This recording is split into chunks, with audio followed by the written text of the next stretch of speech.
go for it. There you go. I did. Now we're here. Are we? Welcome after 3 weeks to session 18. I like the fact that some of the parties, some of the other players actually have caught on to your level. Almost. All. Or you're just slowly delaying yourself with all kinds of stuff. But it is what it is. I was sick last week. 2 weeks ago, nobody was there. And I guess now we're here. We're here. Here to play some D, maybe. Or just have a political discussion for 3 hours long about TOS breaking subjects. Probably not. Yeah. Yeah. As long as I can craft stuff during that 3-hour discussion, I'm fine with it. Anyway. So, in that case.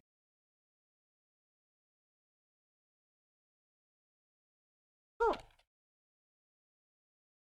that being said and done, I'd like to ask you a simple question I ask every single week.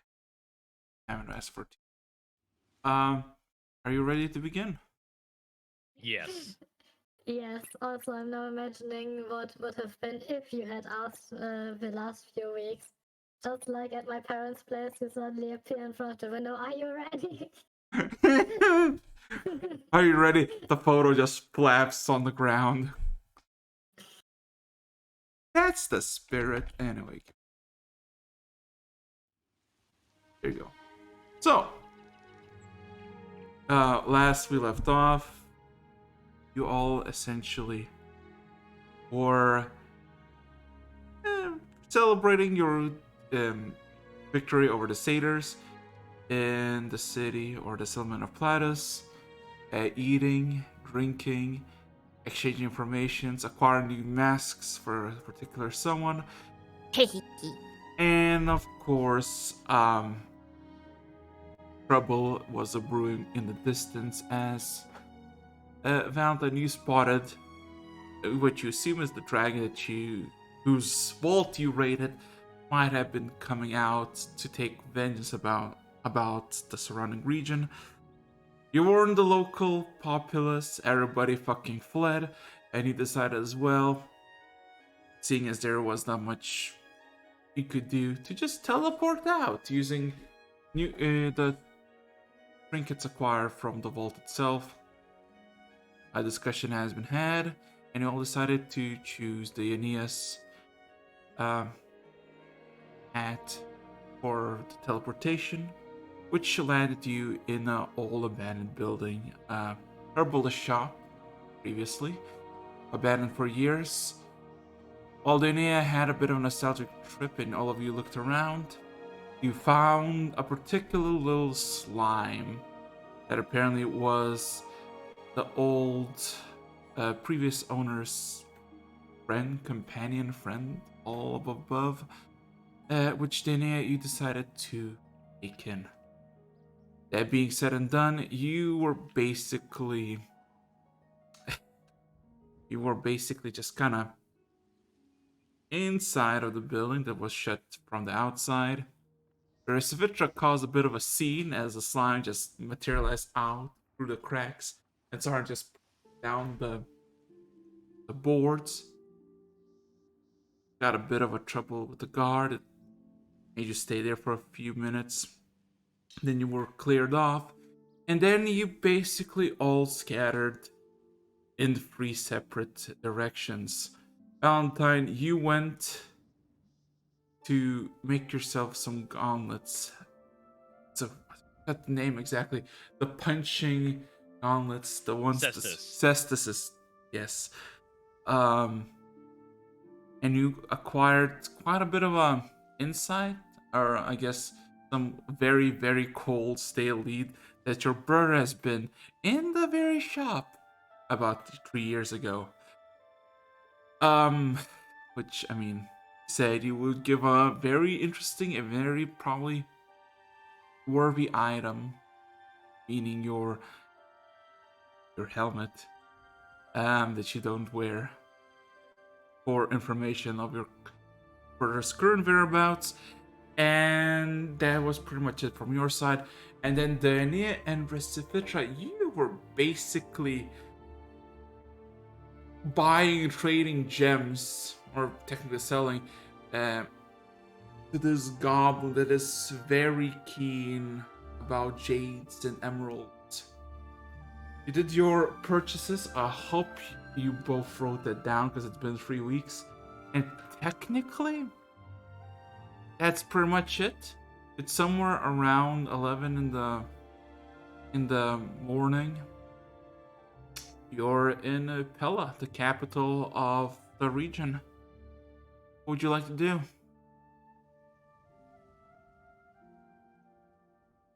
Okay, why don't you guys go first? First of all, I have to once again say that Dianea's master had a great taste in companions. Yes. Other than that, we're still we just finished visiting the jeweler, right? Yes, you finished. Oh yeah. You had your little exchange of merchandise, selling some, buying some. I really forgot the details, but yeah, got yourself a very decent profit out of all of it. When did we want to meet up again?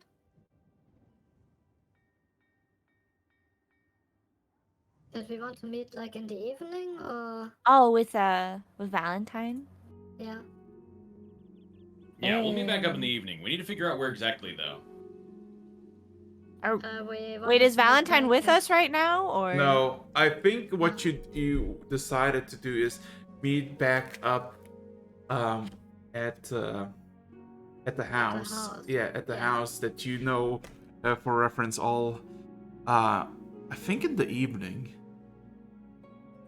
Well, if that's the case, I want to talk to as few people here as possible. Mm-hmm. perfect. In that case, how about we get ourselves a nice alley where nobody looks and I continue crafting stuff and you can help me with it. I have some great jobs for you. You can Okay. hold my parts. Helpful. Indeed. So you're just gonna find a very indistinct alleyway and just start crafting in Yes. Yeah, we're not doing meth. I promise. it? So what would you like to do? Like what are you? I mean, the city is big. The city is vibrant. There's plenty of alleyways that end in a dead end that you can be at. We'll choose Yeah. the least filthy one that doesn't already have vagrants in it. Yes. Roll me an investigation check. Why not? Would it be a knowledge check because I probably hung out in alleyways when I used to live here, right? I could be like, hey, come with me, I know a spot, right? I mean, technically, with your common, there is no staff or knowledge, but you can roll a history check. History? Okay, let me.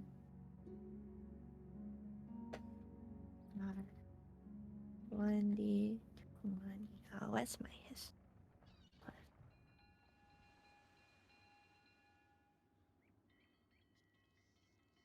Plus. Hmm. There we go. Yeah. Oh, we Well, both got 18. so, so one thing immediately kind of like dawns on you. You could always just go back to the house that you basically came from. Your I guess adopted parents' previous household. You know, because it's abandoned, nobody uses it. You can see you're told to, you're gonna regroup there anyway. They can be there. Alternatively, you remember a handful. Well, first of all alleyways are basically has something, or is part of something. Even if you stay there alone for a few minutes, there's gonna be bound for someone to you basically just come in and either look for something, may a guard be patrolling around, or just a bunch of vagrants who just wanna try to beg somewhere else. Do you know that in Pella there are about half a dozen wells that are basically out of commission for decades, and they're basically no more of use, except for the fact that if you climb down the wells, you could just basically be chilling in the small cave. Oh. Yeah, and you know at Oh least my God. you know at least 3 of them. If I feel you're like Mhm. going down into a well is potentially dangerous. Like you could get stuck in there. Might also be a bit much just to get like a nice corner to sit in. So I guess the house is probably good, huh? I played Ocarina of Time. I know it's at the bottom of wells. True, same. Alright, so I guess we return to the house and do Yeah. crafting stuff there. Okay, That would be like best idea, I think. now my question: what is it you're gonna try to craft? I would like to continue on my current project of the Ring of Reaction. Ooh. Now that I have all the materials for it, I just need to craft it. The current DC was 29. Oh God, yeah, ring of reaction. Oh, I forgot. Give me a second. Let me quickly just. Is this like in Pathfinder when one of your players is like, I pick up a rock? Give me a second. I think. Oh no! I remember. Yeah. You. It was which difficulty? Rare, right? I think so. Yes. Okay. So technically, yeah. You can roll me a performance check with your proficiency on tools DC 29, and it will take you 2 hours. Why does it have to be performance? Cause I say so, and apparently, oh boy. Like, why do I need charisma to craft something? Because performance is probably never used in any D&D game. Decided that about 3 years ago that it's gonna be the thing for crafting. But artificers are all about intelligence and crafting. That is a skill issue, Senti. That is a skill Oh. issue. A skill. Ah.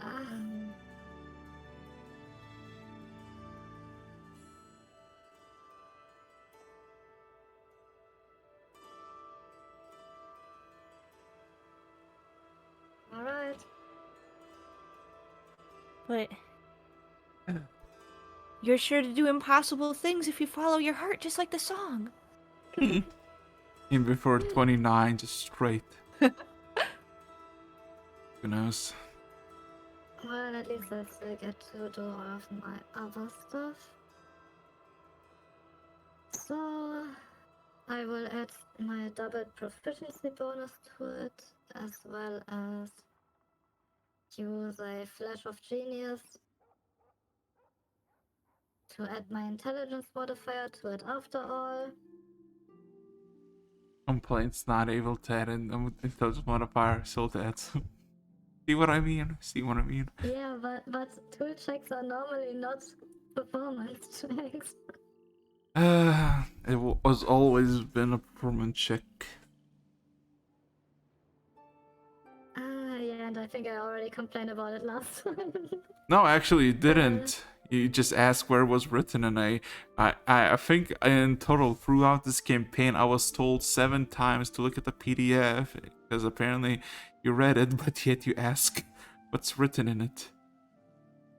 So Anyway, I'm also gonna cast guidance, and then we're gonna arrive at a total of 30 33. Oh my god.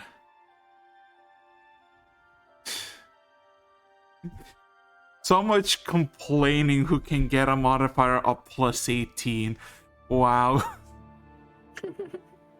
I mean, if I would be using intelligence for it, it would be a modifier of 24.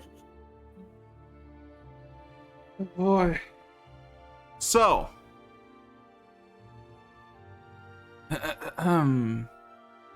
It So while Resifitra is basically hogging a table at your deceased friend's place, Dania, what were you gonna do for the 2 hours? Oh, I thought Resifitra needed my help with stuff. Oh yeah, that's my advantage. Okay. I I'm see. waiting for instructions. Instruction. Oh boy. Resifitra just has you like hand her tools from time to time and get the materials ready. Okay, we're being in the craft club. Okay, so while you're crafting Valentine, my boy, what would you do after basically commissioning your order for your Estes? Anything fun? Anything particular? I think I would meander about the city, just exploring about. Seeing Yeah. what I can see. Anything particular, or just anything that would catch your eye? Looking for weapon shops, clothing shops, ruffians on the street, and let's see what else would pique my interest. Literally looking for someone to beat up. Looking for trouble and looking for new clothes. Okay. I would like you to roll me investigation, perception, and an insight check. Nice. That was insight. Yeah.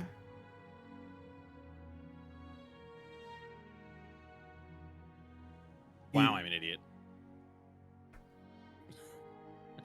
Happens. It's been Jesus Christ. Ooh, that was Well, my not too much investigation. of an Yeah. idiot, apparently.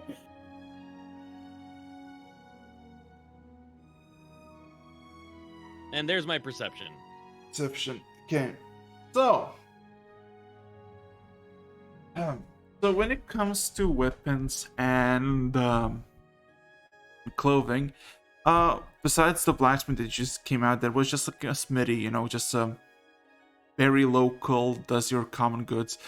You do basically reminisce about, I guess, places that you were told about the fancy, how to say it, where the fancy clothes are made in the region, and about the fancy embezzled and refined weaponry that are made basically for show, not much of magical or actual martial use. You do almost semi not just passively just kind of wander through the streets of nobody's bothering, nobody's disturbing you, and when you ask like directions of what you seek for these shops, almost immediately the people you talk to immediately know what you're talking about and just kind of point you in the direction. So in a matter of 20 minutes from your start, you find several massive warehouses that kind of inhabit this street, if you will, and there are like small shops in front of them, and they are the shops don't really have a name, but you know that they're called Clothing of Laron. A second.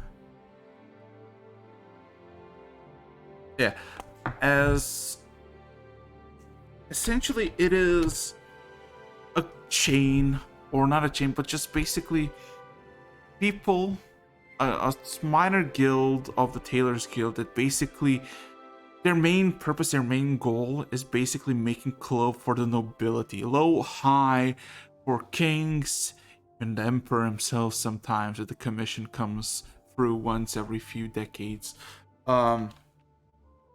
you know that they basically see style above everything. They don't really think practical means. Basically, they do the flashy, the super expensive shit. And about so and about like after finding the clothing of Laron section, which is literally just a whole street dedicated to just this type of clothing. You ask around about any smiths, like weaponsmiths, and a handful of people point you at a direction a bit north. About this gnome individual called Cork, like the bottle Cork.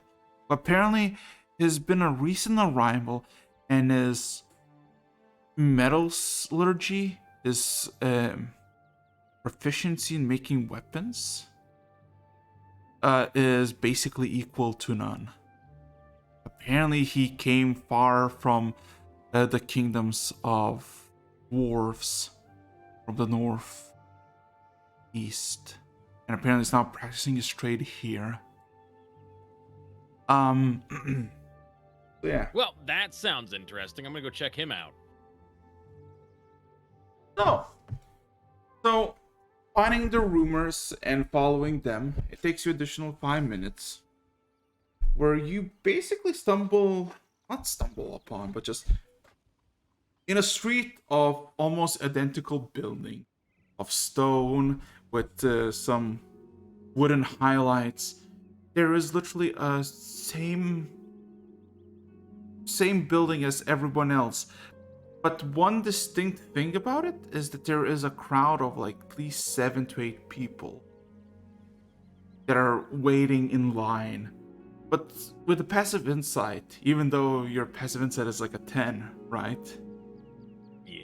You realize that half of these people are just onlookers. They very just want to see what the hell is going on. As there's like the small crowd gathered outside, observing through the windows and whatnot. I will join them. I'll join them and see what they're looking at. Well, what you basically see through the window of the street into the shop is several noblish looking men, like high noblish, like with their own entourage of guards, seemingly testing out maces, swinging in front of this gnome that looks in his like 20s or 30s by age, coal black hair and this beard that almost rivals one of a dwarf, and he just seems incredibly fucking bored about his whole interaction as these human nobles just kind of swing and seemingly pleased with the craftsmanship, and there's exchange of gold, and all of a sudden, a matter of moments, about 8 people exit out of the inside of the blacksmithing shop. Two more walk in, and everybody else, like by the window, that there were like 4 or 5 people, all of a sudden just lose complete interest in the shop and continue to follow the noble. Oh, a local celebrity, I see. Maybe. As you look into the blacksmith shop to see what he might sell through the window, you see, like, very well, you see masterfully crafted blades, swords, and axes that seem to have one common thing about them. They're all made of some sort of black metal. Like, we're talking completely black, like the shadow.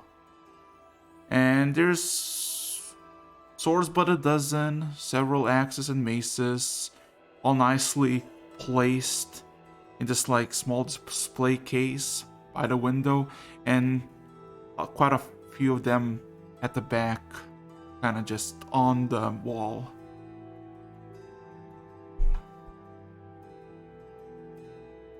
I walk in, and I wave at Cork.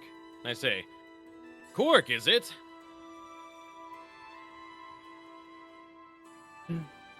The gnome basically seems to be occupied with someone else for a few seconds, and then immediately pushes him aside. Aye, that'd be me. It kind of eyes you for a bit.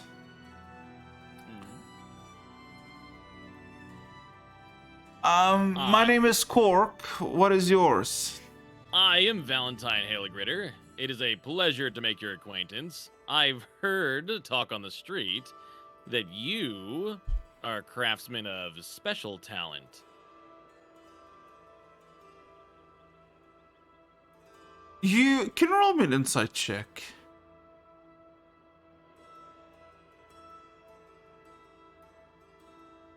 Man.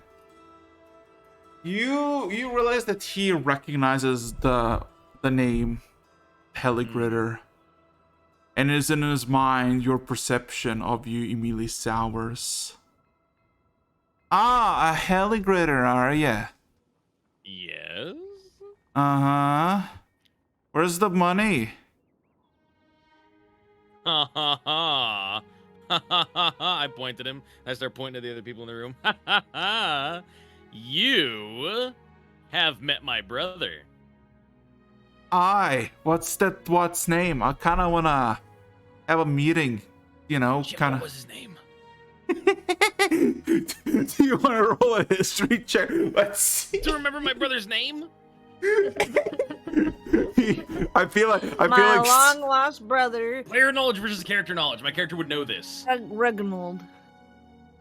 I'm gonna make something up. My brother's now canon name is Reginald Haligritter.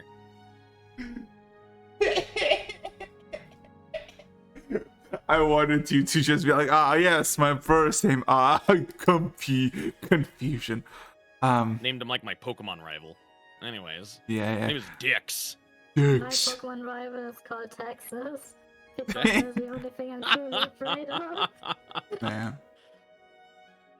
You encountered Reginald Haligritter, a right bastard and a complete shitbrain. Aye. Some sort of fucking noble he is around these parts. As Noble a whole. my ass. Our whole family's our estate burned to cinders. If he came in here telling you he was a noble, he was lying to you. Oh, no. He has a fucking manor. He has like a manor, a garden, a fucking small little army that he commands.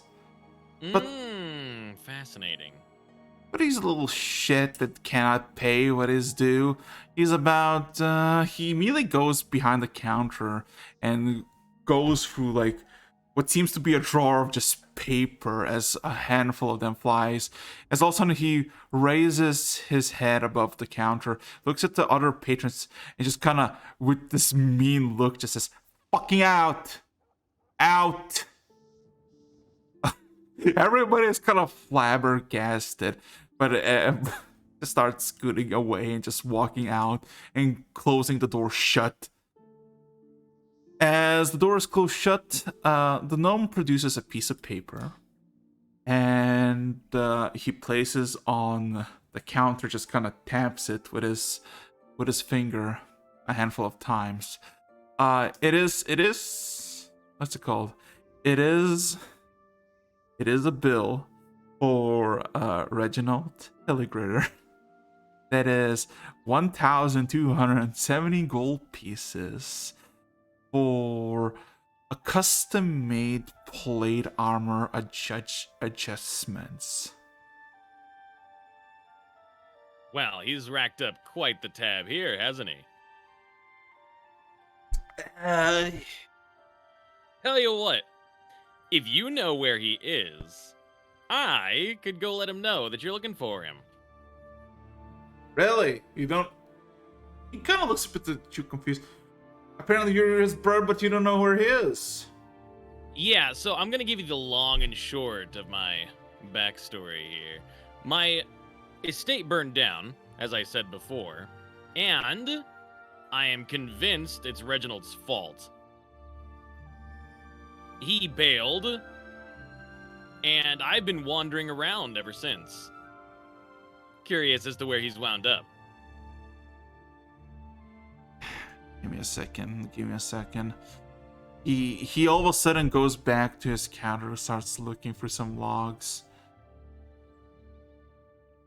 And then he almost like smacks the table with the realization, oh, that makes a lot of sense now. No. He doesn't own shit. He kind of looks over what seems to be a book, and just there seems to be like a heavy bounded ledger, and he kind of just plops on the table. He kind of shows to you, and he shows you like the precise information of delivery, which would require like a nice, box, a nice wooden box, and a small little carriage with some security and horses. And the payment for the delivery was 80 something gold pieces already, and it was delivered to Polyvanus Manor. And he kind of taps it at the manor and says, no fucking wonder he doesn't own shit. That's Sunstroke's manor. If you go now to the north, right, exit the Pella through the north, takes you about an hour, and to your right there should be a small village, like this vineyard. They do grapes, and then he kind of gives like this like hand gesture. Fuck it, I don't really give a shit about it, but some settlement. There you will find your brother, I guess. You didn't sound too sure about any of that. No, I'm being honest. No, I just don't fucking like wine, is all. I see. And I'll find him there.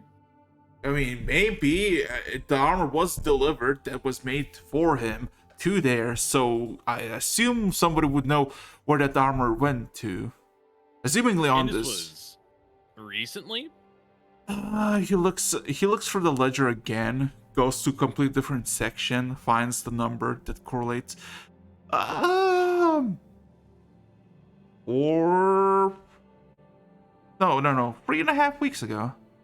That's much more recently than several years ago. All right. Well, thank you very much for your time. Oh, what I actually came in here for. I didn't expect to get that information in here. I pull from my belongings. I don't know if I have a backpack or something. My inventory. The scorching mace that I acquired from the satyrs. Mm-hmm. And I ask him, do you think the Fae would be able to make such a weapon? He kind of gives like a hand motion to just, give it to him so he can examine it. Yeah, I hand him the mace. He all of a sudden looks it over, kind of gives like this one glide with his hand through the entire thing, and just shakes his head. Nah, fuck no. But unless he all of a sudden goes, there's like a small hatch that was like prevalent behind the counter that you saw like the ring to open it, and he also just turns it to it immediately, opens it wide open, and just essentially jumps down. There's rustling of metal and cloth, and then about 20 seconds later, he brings out this small piece of glass, gems. It's all translucent and whatnot. And he just kind of pours the handful of glass all around the mace. And he kind of waits patiently.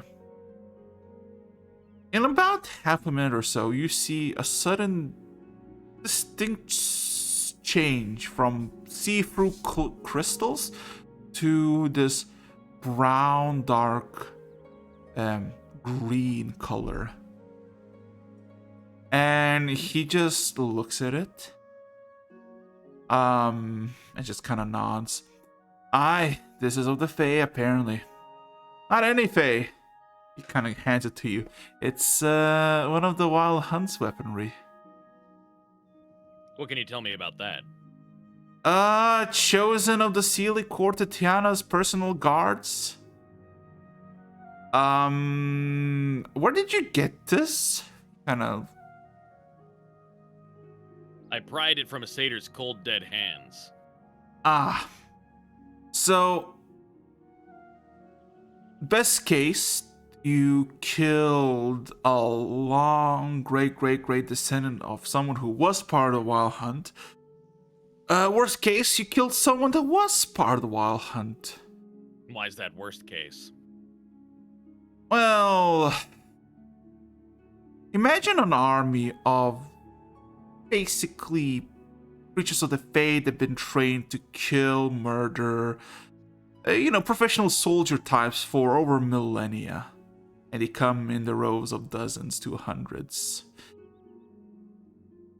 Yeah, that could be troublesome for a single man. They would have to march their army across the vast continent. I don't know if the various towns would be very happy about that.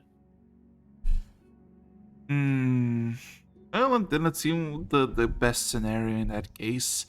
I don't know. Pretty decent overall. High quality. Probably improvements for enchantments are available here and there. Not a really expert on that. Not really partaking the weapons of the Fae. Maybe if you find a collector who's collecting this sort of crap, you might have any interest of it. But, decent weapon overall. Okay. I was just curious about its origin to see if I could learn anything more about it. I'm gonna hang on to it. It's good for smacking. So, All right, I go ahead and exit. oh, I oi, wish, oi, oh, wait, yeah, what? he stops you. What? You're not leaving. Who's gonna pay the tab? Oh, I'm not? Yeah. He kind of points at the piece of paper on the table, like, who's gonna pay for that? Reginald Haligritter, I was guessing. Uh-huh. Uh-huh. Are you gonna make sure he's gonna pay? I'll let him know. He looks at you, squinting. Tell you what.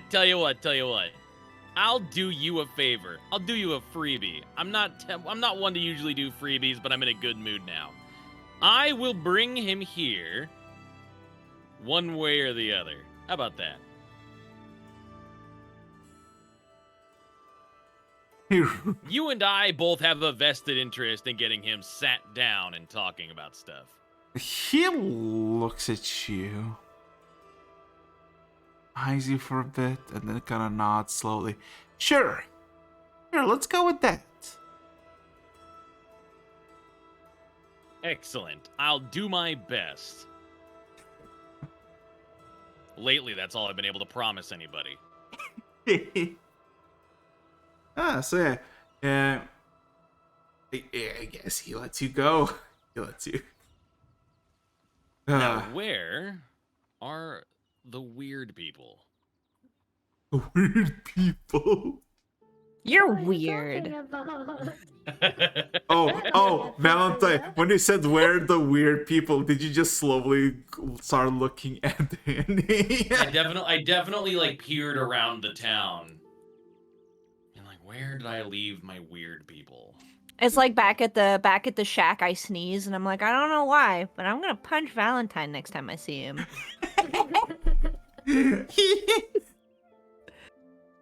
Very odd. Very, very all of a sudden, but okay. How is our timeline doing?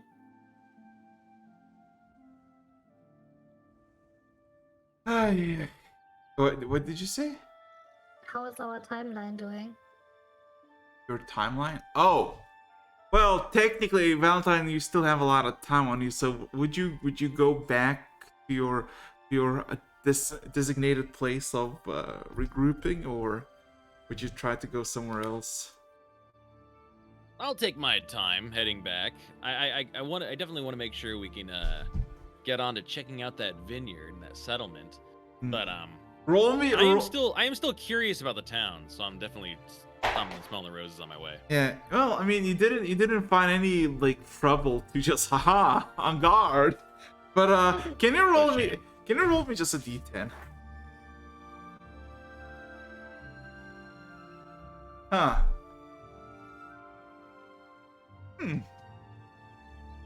Can you roll me a perception check?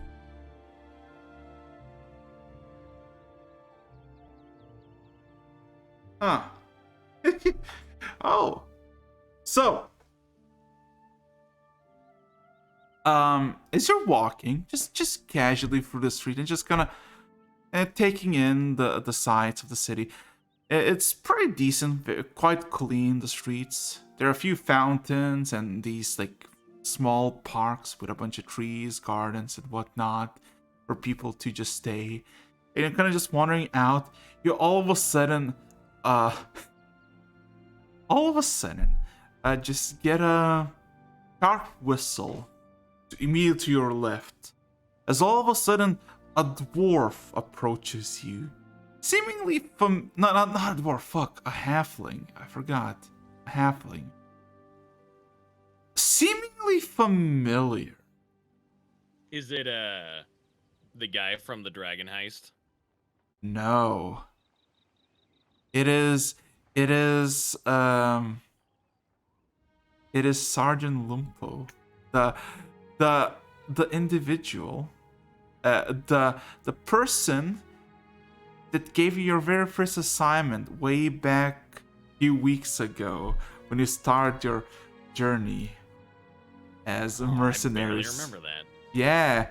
Oh, the mercenaries thing. Yeah, yeah. Remember Eek? Remember the halfling that gave you an assignment to deal with the graveyard? Oh yeah. Yeah. You see him in front of him. He seems to be, I mean, a little more composed, a bit more well dressed at the moment, and he kind of just looks at you. Ah, I thought you recognized you. Valentine, was it? That's right. You.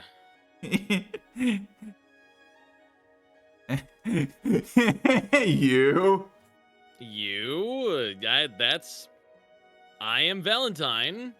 I'm kind of looking around, looking for hints. Just roll me a history check. Let's see if you remember the name. Just like. I've accepted that I don't. You don't. He looks a bit just at you, a bit kind of sad, and scratches his head a bit. It's Lumpo. I basically was your examiner for your initiation to. Oh, right. I remember you. He all of a sudden just nods. So, how's the life of adventuring been? Did anything great? Did any bounties help the people of the Empire in need? Honestly, it's been rather uneventful. Oh. Rolling a Deception. deception, yeah. Yeah, he just nods. Ah, I see. Well, I mean, Basic stuff. Adventuring can be profitable. Can be, good for. Honestly, getting to see the land, getting to experience the sunset. That's its own reward. Yeah. Oh yeah. He kind of looks around a bit in his pockets, and then he goes through his coat and then produces like several small pouches and gives that to you for the tome. Eh? He looks at you again, kind of squinting his eyes. Shakes his head. The tome you delivered to me when you finished your job at the graveyard. Some sort of tome, demonic. I took it. I recall that now. I forgot that I hadn't gotten compensated for that. Yeah, so He kind of jingles 3 pouches. 75 gold pieces. How much? 75. Total or each? Oh, each pouch is 25 gold. Each. Fantastic. Mm-mm. Did we not get paid back then? What? Did we not get paid back then? I No, completely no, forgot. no. Basically, he said that he will go back and see what the book is, what it is, and then Oh, he sold it and he's sharing us. He's sharing. no, part no, of the he movie didn't. with us. He didn't sold it. He basically retrieved it to the headquarters of the guild, and I was like, okay, is this something to be destroyed or whatnot? Then yeah, it was. So yeah, and you got your compensation for it because you found it. Hey. Anyway, nice seeing you, Valentine. And he just awkwardly walks away. Yeah, nice seeing you too. He'll get it. Let me just an insight check.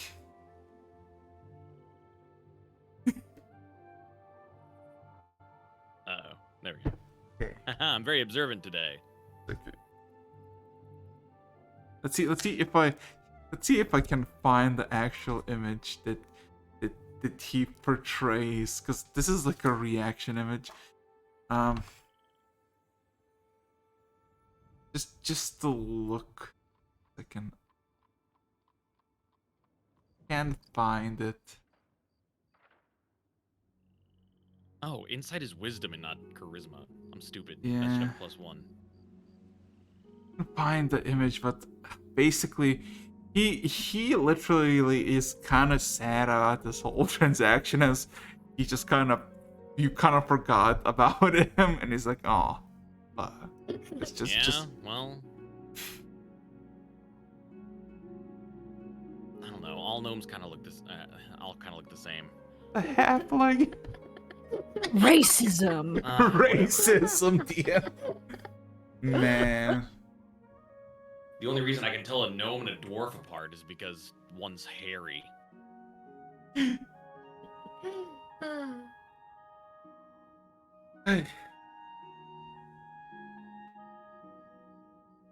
look at it and think he was a goblin and kick him. All right, I begin heading back to the weird people. The weird people. I still don't know why you're You're going. weird people. I don't understand who he's talking about.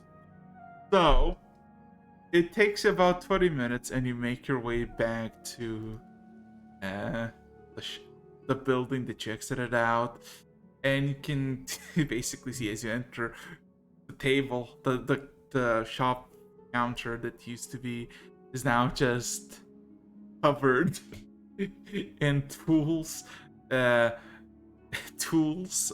equipment, and a shit ton of dust. going on in here? You guys building a new house? Valentine, look at this cool ring I made.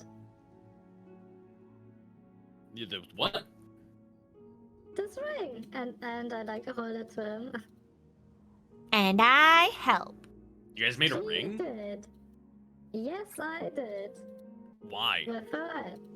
Because it's cool, and it allows me to move. Do you need special items to move? No. Move as in, it allows me to not be restricted while moving. It is very magical and very cool. I Okay. thought about it myself. For a moment there, I thought you needed some kind of magical thing to let your slime move from place to place. The only magic I need for that is friendship. Aww. Where's the new slime? He's in my pocket. He's lives in your pocket, huh? Yeah. It peeks out. It peeks out.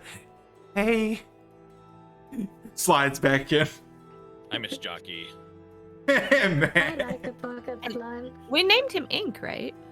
His Yeah. name's Ink. Yeah. Ink is a lot cuter than Jockey anyway. You have a point. So, if you guys are done crafting rings in here, I have a lead on something interesting. Aw. So, my rat bastard brother apparently lives in a settlement a little bit north of the capital. And if it's not too much to ask, would you guys mind accompanying me to such settlement so we can rough him up and bring him back here? Valentine's brother?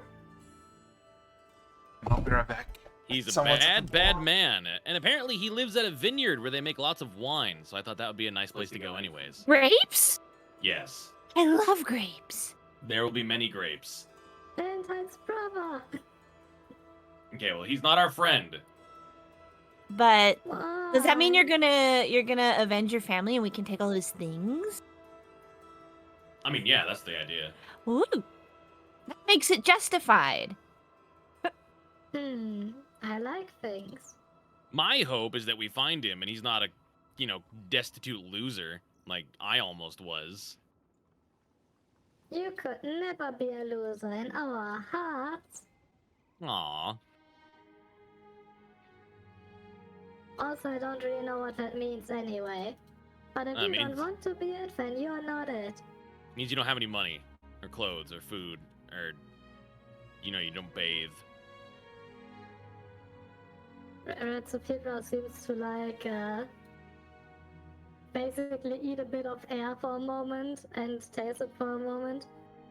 Yeah, you're not a loser then. Exactly. So, where's your brother? So, I was told that just north of the town, we're gonna run into a vineyard, and in that vineyard is a settlement where he was last seen. Man, I can't stop imagining you as fancy children being like, Valentine, Mom, Reginald punched me. Well, Valentine. There you go, I'm back. We should definitely get him to tell us some cool children stories of the two.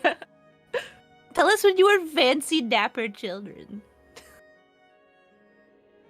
One time, Reginald punched me in the face until I couldn't see, and he told my dad a vampire did it, and my dad believed him. Those are the kind of stories I have about Reginald. Your dad was like that? That makes a lot of sense, actually. What's a vampire? What do you mean? Oh, nothing. Well then, to adventure! And Retsupira just like, basically, puts her hand on the table, goes across the entire table for arm, absorbing all the tools that are on top of it, and basically just starts walking out of the door. Ah, that looks so convenient. I have to actually pick stuff up with my hands when I want to clean stuff. All right, what time about is it when we're right now? About 1 in the afternoon, 1 p.m. All right. Well, perfect. Well, let's head north out the main gate and head towards that vineyard. Vineyards are absolutely gargantuan, so we'll hit it in no time if we just go north. Mm-hmm.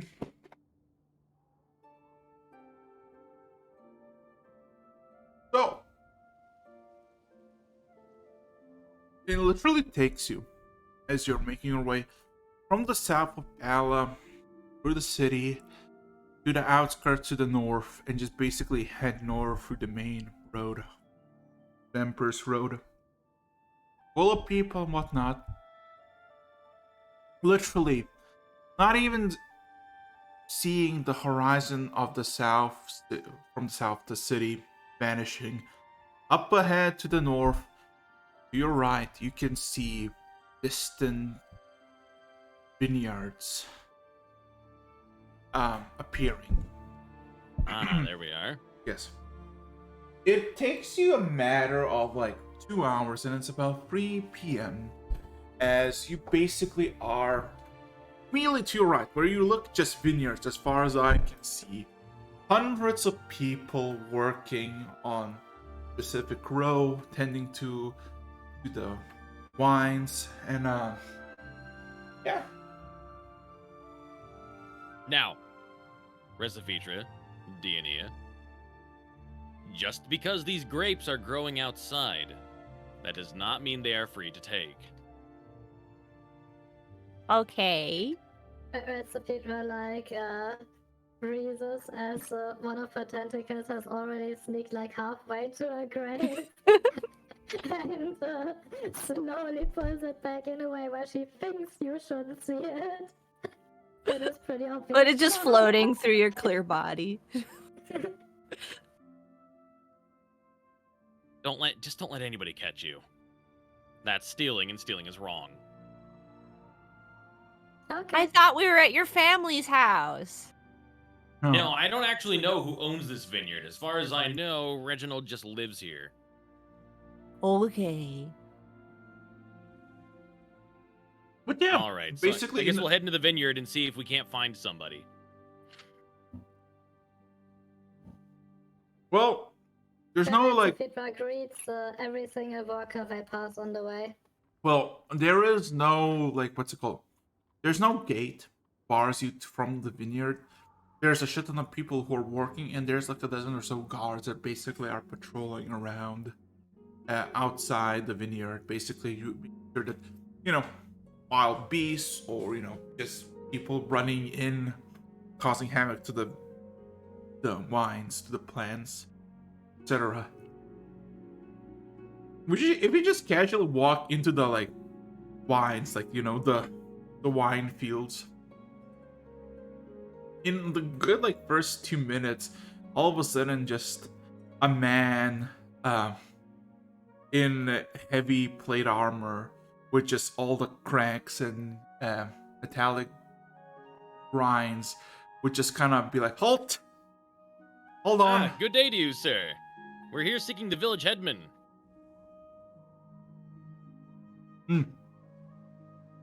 He takes a second to take a breather, as running in heavy armor is kind of difficult, especially in this Not weather. for me.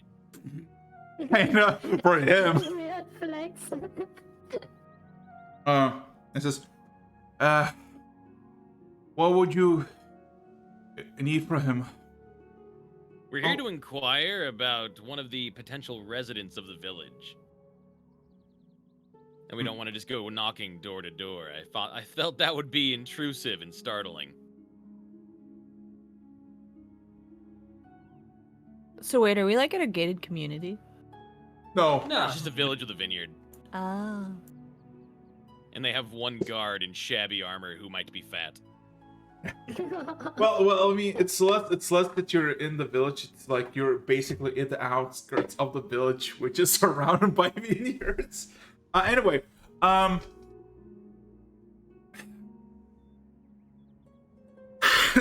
give me a second. I don't know if I want to make him just super fetch.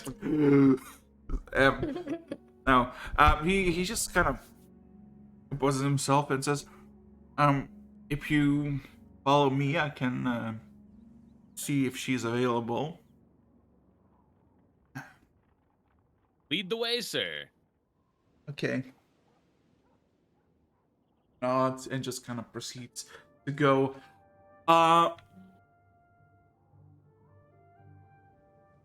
So it takes you about, just a nice stroll of like 10 minutes through basically a shit ton of just vineyard, just rows of wines, passing by dozens of people as they tend mainly just prune the wines, basically prune off the dead ones, or basically, just a bunch of.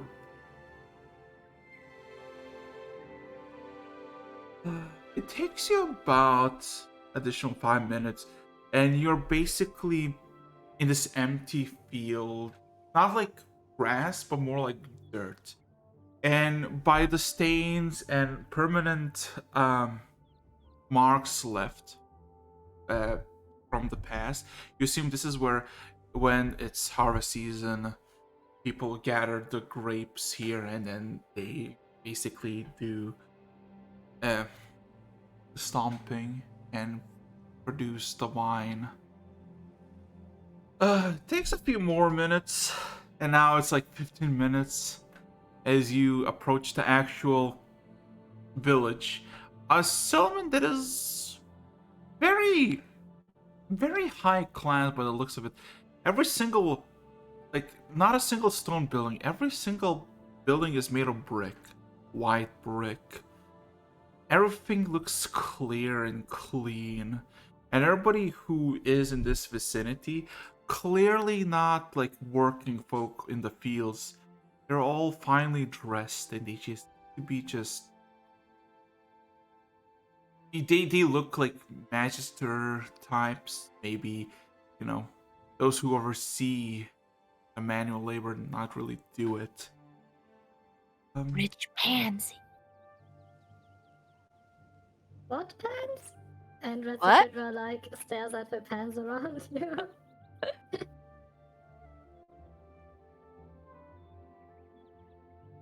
So it takes you about additional 4 or 5 minutes as the guards seemingly ask around for this individual by the name of Mitra. A lot of negative answers come as people don't know where she is or what she's doing. So in total, about half an hour passes since you actually meet the person that is basically, I guess, in charge of this.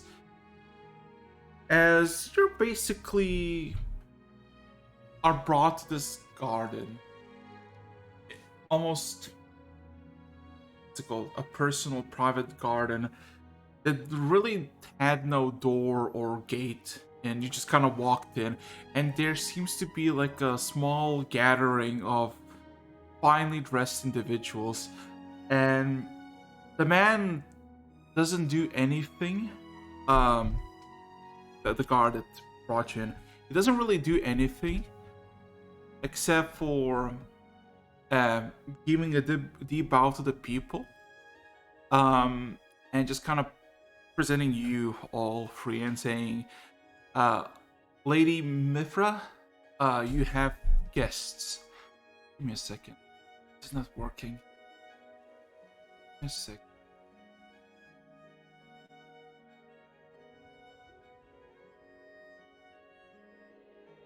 Here we go. So, where is it? Where is it? And nothing is working for me today.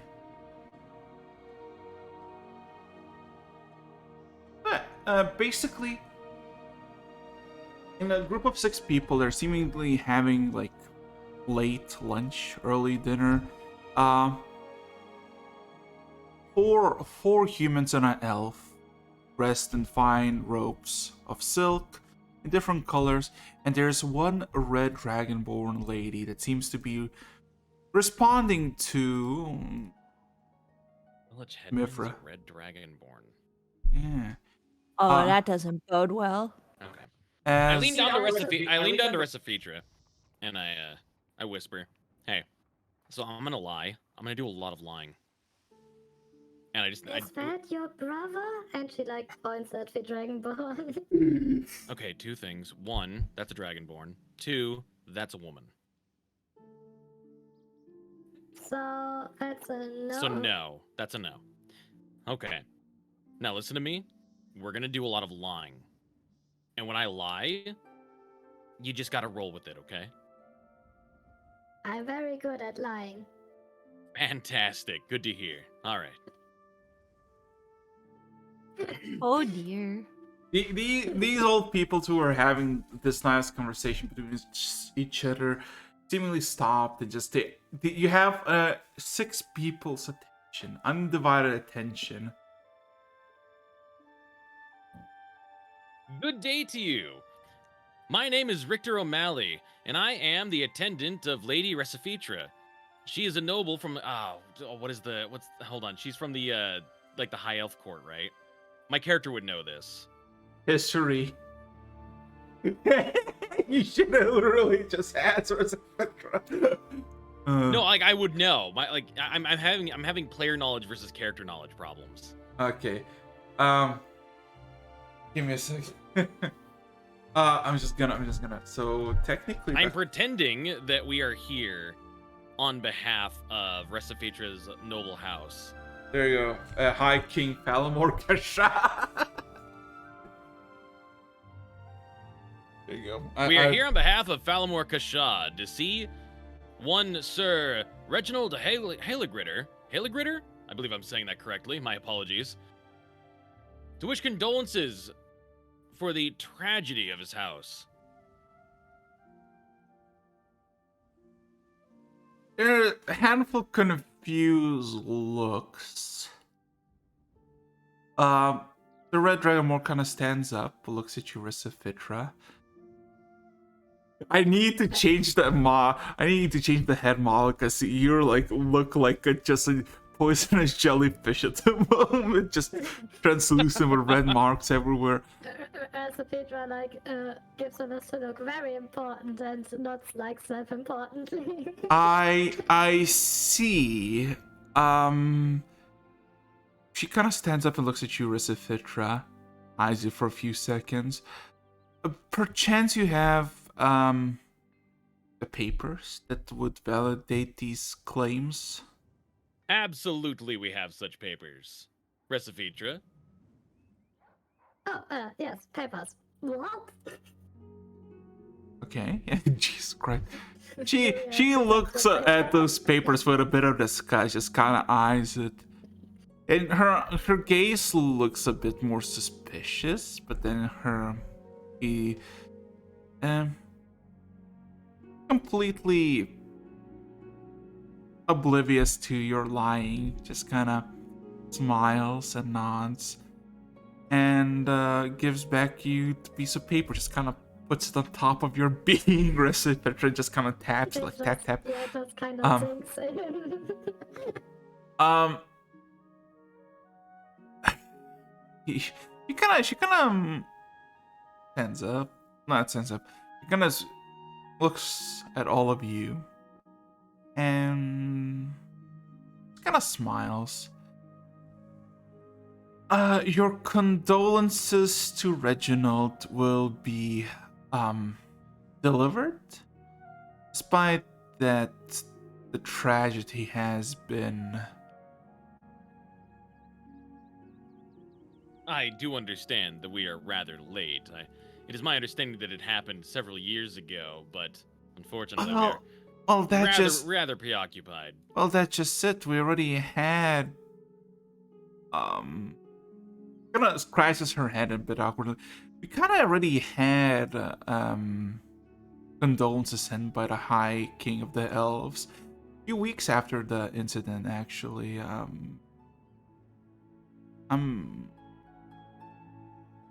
this is a bit awkward. But nevertheless, condolences are accepted. Reginald, on the other hand, I am sad to inform that he is not present this very moment. How unfortunate. Do you know where he went? He went to hell. Huh? She kind of nods, and he looks incredibly sad, and just kind of looks down a bit. He died? No. He literally went to hell. I'm gonna need more information. More detailed information. Do you mean he literally, like on horseback, traveled to hell? Can you roll me perception? Not perception. Can you roll me a deception check? Because you're like, I'm the servant of this nobility. All of a sudden, asks a bunch of questions. Wait a second. Well, I was just told something pretty startling. Ha! Fantastic. I love the fact. Yeah. I look like a buffoon, but an honest buffoon. Well, You're the best buffoon I know. Thank You you, kinda- Lady Recifitra. she kind of claps her hands together, and two elven ladies in their 30s appear, and he kind of points at all of you. Bring us more chairs and more cups and more plates. And she kind of sits down where she sat and kind of gives like a hand motion. As in about half a minute, the additional chairs have been brought for you to sit. Ah, yes. Thank you very much. I imagine Recipiter tries to sit on a chair, and it's like one of those fancy chairs, like these metallic fancy ornament chairs with a nice cushion. And I imagine Recipiter just glom, just like I stand next to Recifitra because we need to keep up appearances. okay. The Dragonmore looks Ian, at you you. can sit though. Yeah. I mean, Dini, are you gonna sit down? Am I a servant too, I guess, in our little lie? You were not You're my introduced, so. housemate. Oh, they didn't. Nobody's asked. So I'm so just far. there. Okay. I guess I will sit down. Oh yeah. Basically, without any asking, the servants immediately pour you tea into your cups. Even you, Valentine, get a cup next. Basically, set up on the table, they just give you a cup of tea, and the dragon just kind of looks at Recipiter, kind of saddened. I'm sad to inform that, in fact, Reginald did in fact went to hell, literally. He was doing research on the tragic event that was his Hamlet's destruction. That lead him to some sort of conclusion that some sort of demon caused it. Furious about it, as one natural would be, he basically ventured off to hell. He gathered most trusted allies, best of his men, gathered all the equipment that he could muster from the money he had acquired. There's even rumors that he has a brother still alive somewhere. That would be Ah, quite yes. fascinating to discover. We have heard those rumors. You see, we were hoping to have a word with him about something quite important. For you see, we were here to offer our condolences, but we also had some business with him. And I'm afraid it is important enough that we would be willing to follow him. So would you happen to know how we may be able to go wherever he went?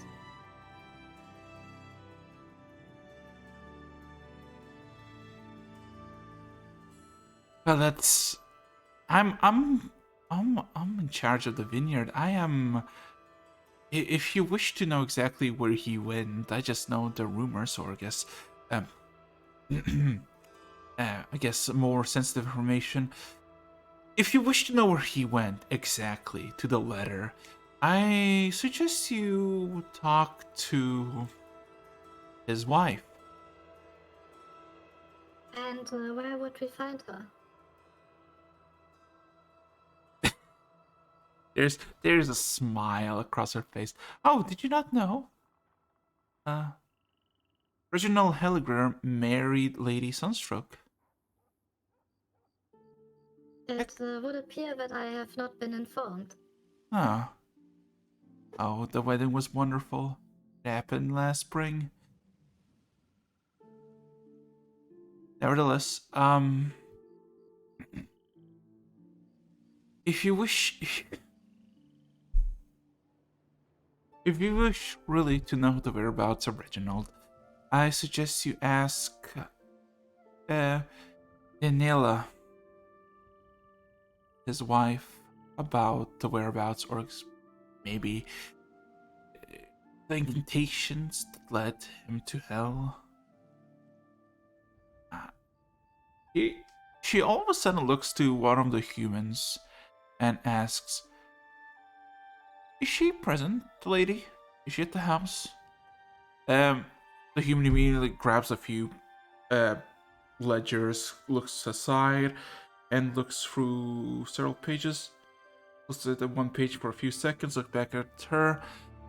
Yep, the lady should be free for at least 2 days. No scheduled events or public appearances. The Red Dragonborn looks at all of you and kind of gives like a nod. I can take you, and you can have to talk with her wife if you wish. That would be lovely.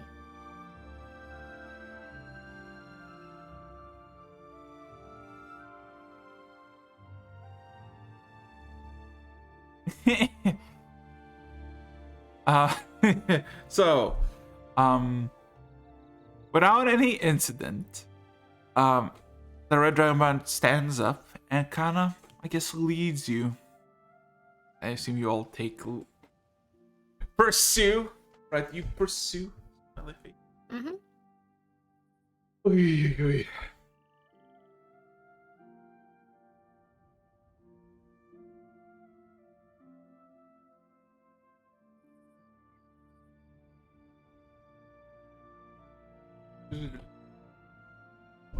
It takes about good several minutes, and you basically see, going through the village, there is a massive gate or a wall, and you realize that it's basically a very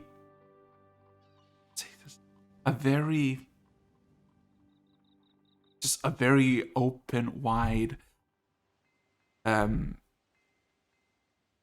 garden that is buried by walls.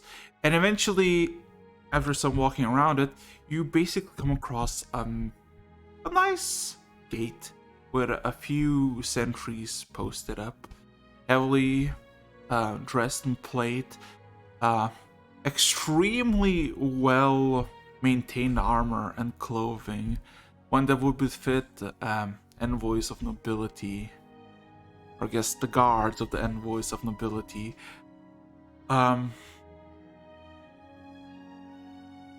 A simple exchange of words that you're here to talk with Rhonda Sunstroke about her husband. One of the guards tells you to wait while the other goes inside. Anything you want to do? All the waiting is happening. As the Fitra leans to like Valentine. I'm a great novel. Yeah, actually, you are. You're doing great.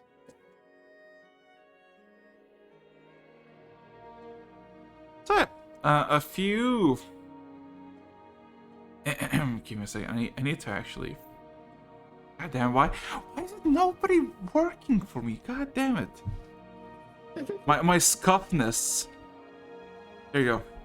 So, few minutes pass, and the doors are basically open up one side of the gate for you to pass. Inside there are like gardens, very exotic plants, bushes, animals that you would see in the wild, seemingly tamed and just kind of docile. You literally, the first thing you see in the corner of your eye, somewhere 150 feet away to your left away, is a massive owl bear, seemingly just asleep. Ooh.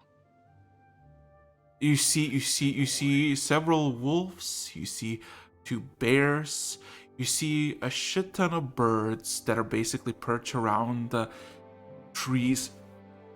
And as you kind of get led inside this house, before you even go through the main door, the door opens up widely. And give me a second. Why nobody works? I wanna scream. Man. You know. Oh, that will kind of work. Yeah. you go.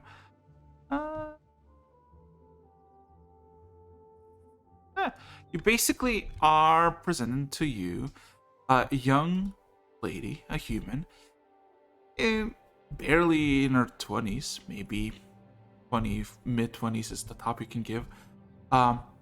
It seems kind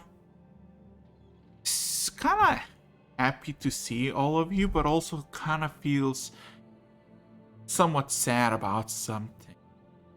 She kind of looks upon all of you from the door and just asks, "Are you here about my husband?" Indeed. We are. We were hoping you could tell us more about his sudden disappearance. Well, he didn't disappear. He went to hell. She opens the door. Come in. I must comment. That's a very bizarre way of putting it. Yeah, we go inside, I suppose. I'll go in. Give me a second. Let me change the music because this music. No.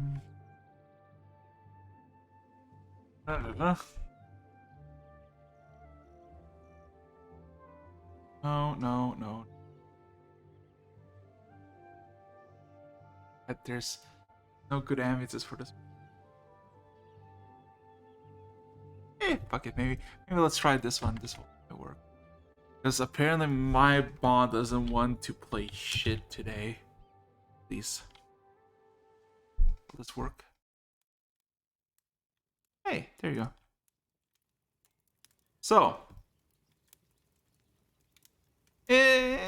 Well, how do I say this? The mansion itself is decorated with art, statues of the highest quality. Each piece of art probably could be several hundred, if not thousand, gold pieces in worth. Everything is deathly quiet. Basically, any click, any notions echoes through the entire mansion.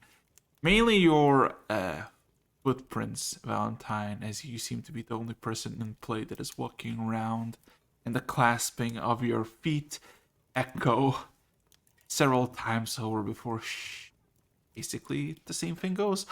The Red Dragonborn just kind of asked, "Do you need my assistance?" And the young human just kind of waves her hand. "No, you're dismissed, Miffer. Fine, it's fine."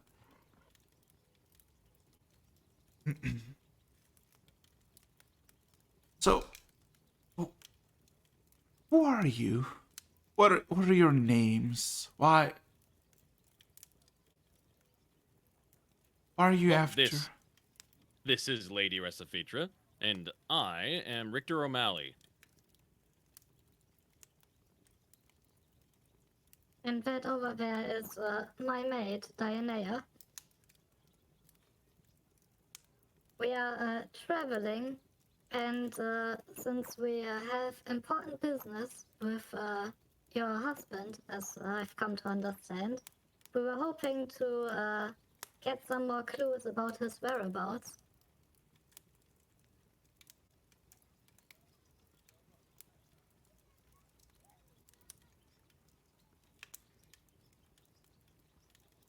His whereabouts are...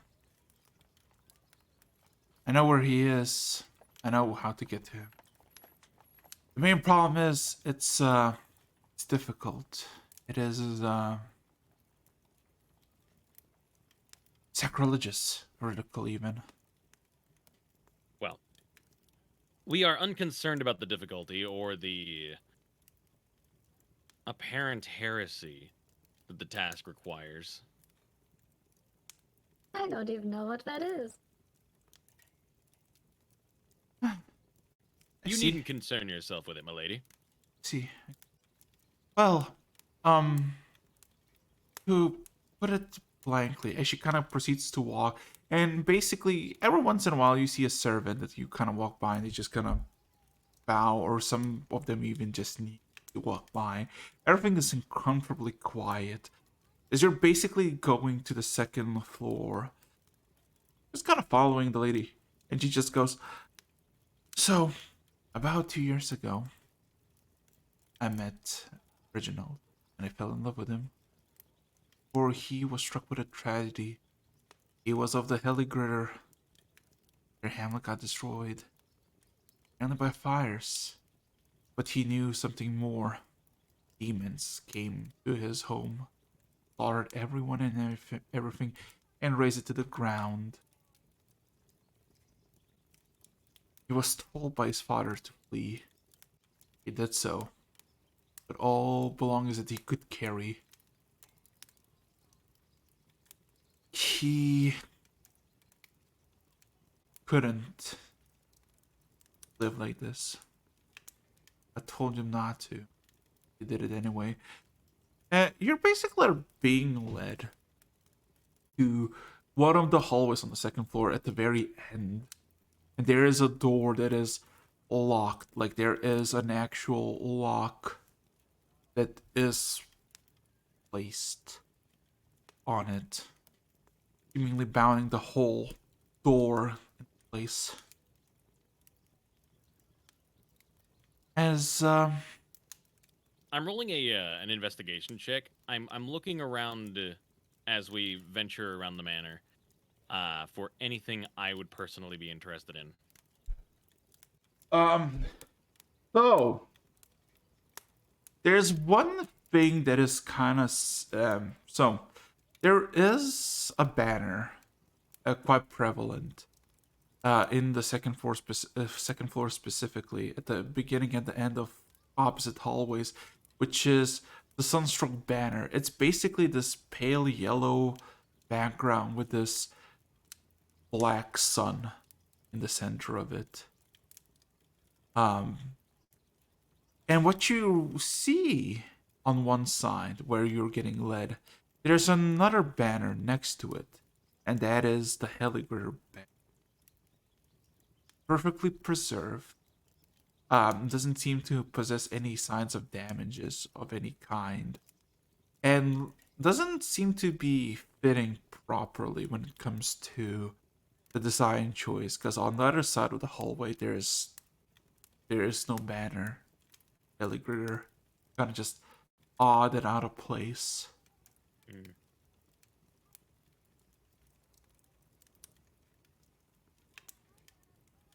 You know, I ask about it. I point to the banner and I say, "Milady, I apologize for intruding, but it appears that one of the banners has fallen. It seems that the other side of that banner is remarkably empty. Has one fallen?"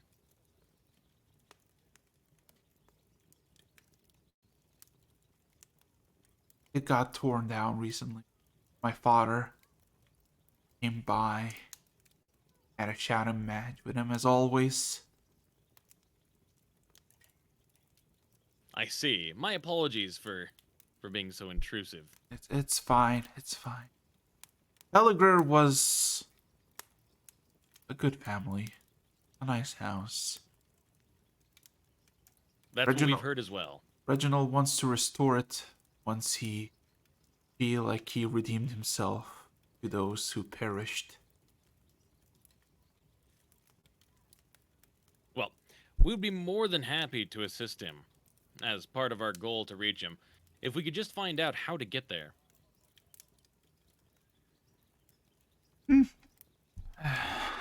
I'll show you.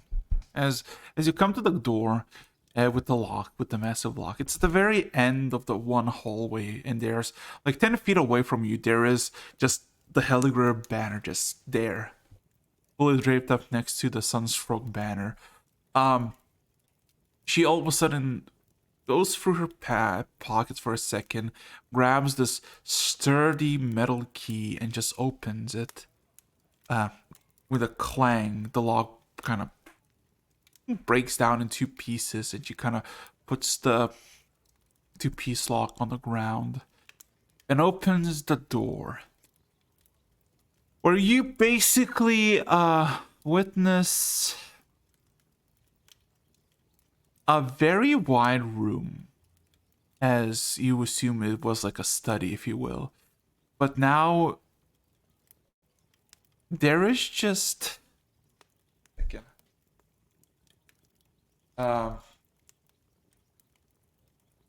Da-da-da-da.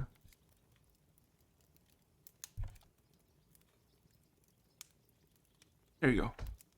Can I find it? Can I find it? There you go. There you go, found it. So we can play this for a second.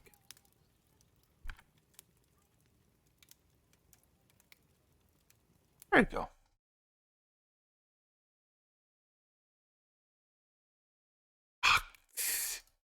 Man. Is it Man. just not working? Come on, work. There you go. So, as you open the door and walk in, it's a wide 60 by 60 room that has been basically all the what's it called? All furniture basically taken away and stripped. There's a dozen or so books on the ground, and at the very center of this room, there is a massive blood-soaked circle, several of them, and there are candles burning bright in orange flame, but one of them at the very center is shining pure obsidian black. She kind of opens, I guess lets you in if you want to walk into this room. Mm-hmm. Apparently, my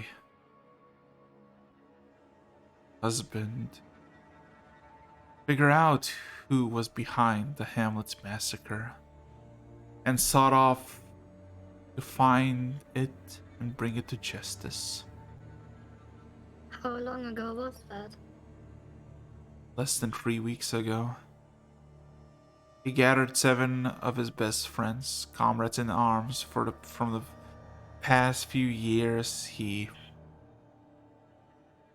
had some adventures with. He gathered the equipment that he could using my personal funds even, and set off. How long was the mission planned to take?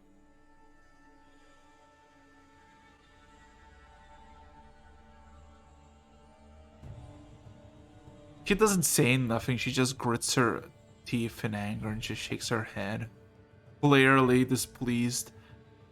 I don't know. He's gone, and I know when he's gonna come back. But, From the sounds of things, you anticipated he would be back by now. I feel it in my heart that he is not well. He's not doing well. Who goes? I'm sure he could be in a better place. My apologies.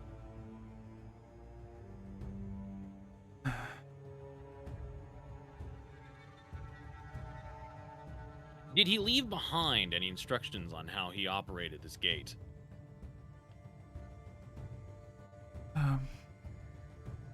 Oh, wait. I turned to Diania, and I kind of subtly gestured towards the room that we're in. Hmm. Oh. I usually don't like telling people I speak God, what's the word I'm looking for? Demonic? Demonic. So, Can I read? Is there demonic in the room that I can read?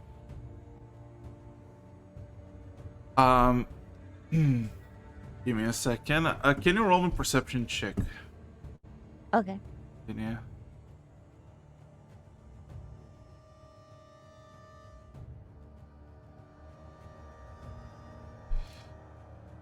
Ugh.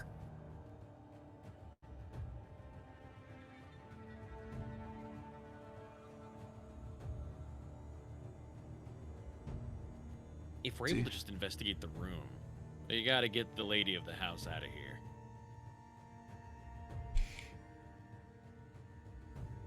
Anyway, I asked her,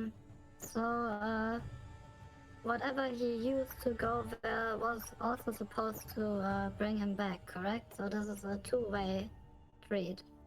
He said he had a way back. He would return when he's back. Valentine, can you roll me perception check?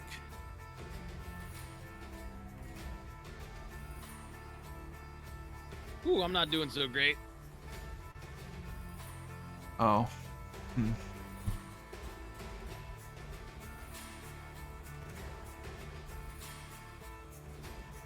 So, as you kind of explore the room, all of a sudden, the Rhonda goes behind the door a bit and seemingly walks up to all of you with this particular cloth that seems to be holding something wrapped around in it. I was told that there might be one more coming. And I was told to give this to him. And she kind of places the cloth wrap by the black candle and just walks away from it.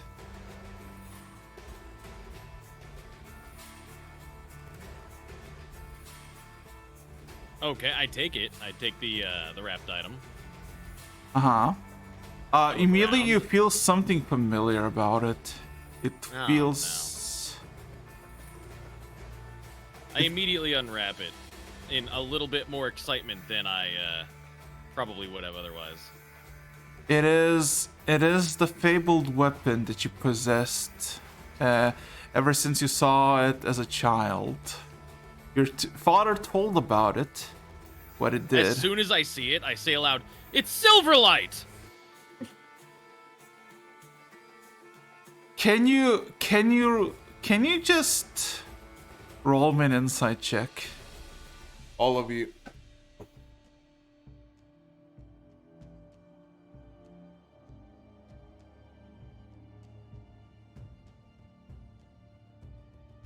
Why wouldn't he have taken it? Insight.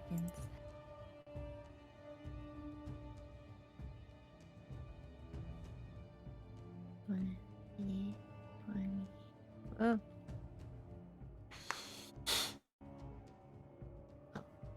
So many of my pluses are 2. Boop.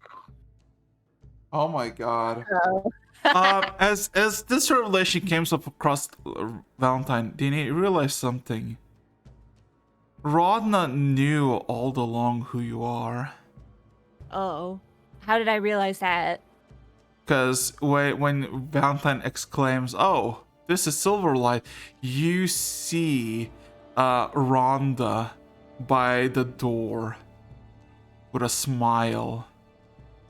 He knows who you are as she closes it shut. This is a setup!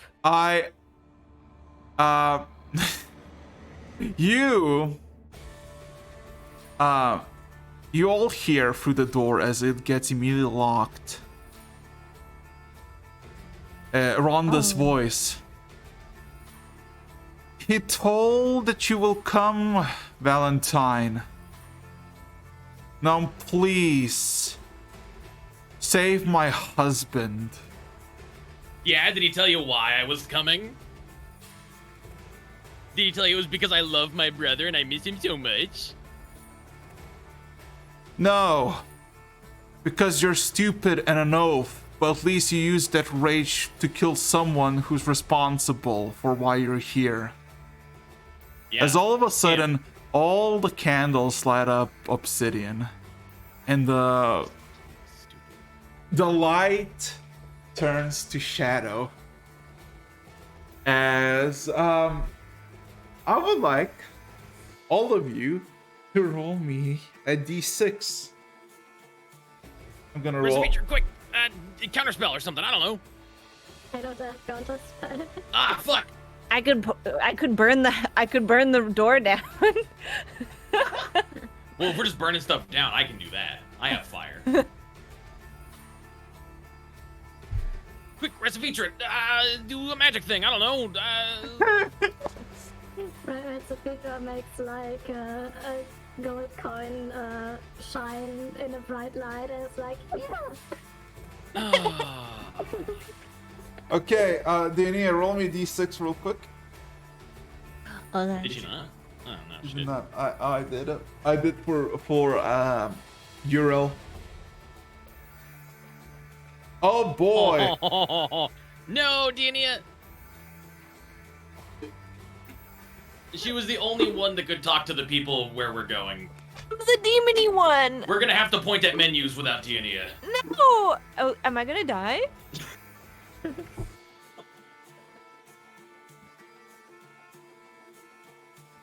Give me a second.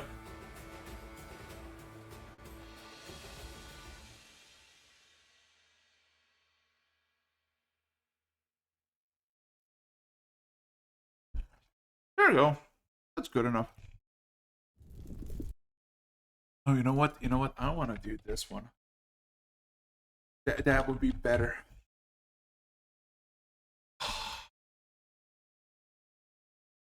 There you go. So, all of you can get covered shadows with it kind of scorches your skin and your tongue and your lungs. And then all of a sudden, I don't have any as of those. I know, how does it feel like to get scorned something you don't possess? Anyway, you all of a sudden plop on a hardy ground that is heated immensely. The air is stagnant and smelly of brimstone and sulfur. The thing you can hear is screeches and screaming, as in roaring fires and screams of some sort of creatures in the distance, echoing through wherever the fuck you are. You But like, is it familiar and comforting to me because of my lineage, or like, am I scared? well, no, this is for Valentine Recipitra. I'm gonna Oh wait. Oh no. yeah. Oh no. Yeah, oh no. All right, I stand up, take a look around, take a deep breath, cough a little bit from the stink. In front of you, what you basically see is raised, scorched ground as far as the eye can see, with several pools of magma in between. The skies are burning red, with occasional blue lightning crackling through the sky. And there are creatures in the distance, flying in circles.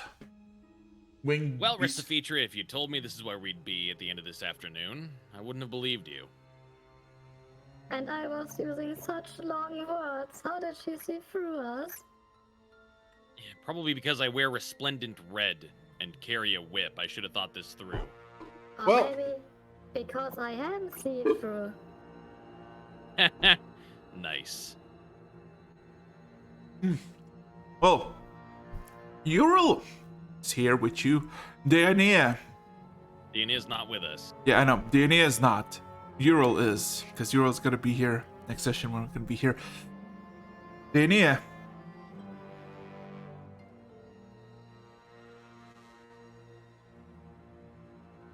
Yeah. Oh, thank you. Thank you. Okay, so what you basically feel is all of a sudden a sensation of free falling. And then Oh, God, I am a about to hard die. and then a hardy clunk against something metallic. You look around you seem to be in some sort of ruin. Some sort of charred ruin somewhere. You look up, you see fiery skies. You look below, it's charred ground. And you look at the metallic thing you landed on, and you basically see what you assume was a knight. Missing its upper half of the body, as it seemed to be clean cut. And the insides have been eaten out except for a few pieces of bone. Oh, they wasted a bit. Oh no. You don't know where you are. Is like it's laying on the ground and I landed on it, or like I bumped into it? You landed on it. Is it moving? No, it's absolutely fucking not moving. It is literally, to put in perspective, just plate leggings with some bits of flesh in it. Okay, well I'm gonna get off of it then. And look around, I suppose. Roll a perception check. Oh, BKB.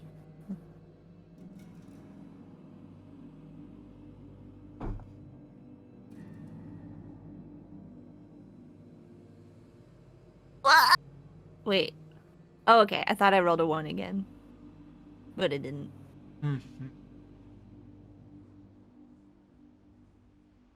Well, it is painful. It is kind of like, you know, ashy, burning. But you look around and you realize you're basically what you assume is maybe some sort of room that has basically been destroyed. Like, there's no furniture, no nothing, except for the walls that have basically been crumbled down and destroyed and singed off. As you look over it, just around, you see several bodies in similar plate armor, singed and scorched, but also opened up like they are nothing but tin cans. Oh, this body is Reginald, isn't it? Well, you can count the 3 bodies, so you don't know which one is it. Okay. Well, that's not good. He did have quite a few friends with him, so there's a chance. And he didn't bring the Holy Whip! Something that someone maybe should have.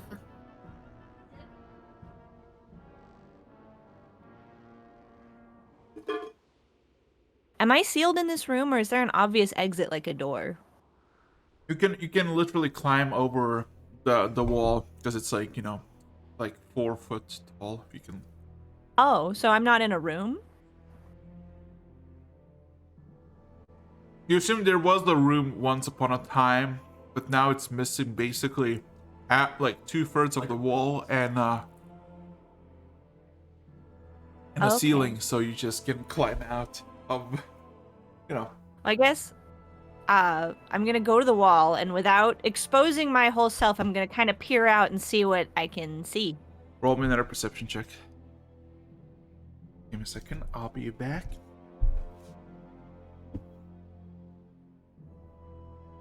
I don't even have lost brother issues, and I'm the one in hell. At this point, we're basically all in heaven.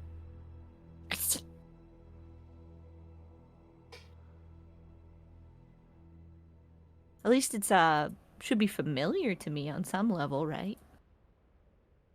True, true. I can ask for directions. Why are you going to ask for directions? I'm not from around here. Where's the toilet? Have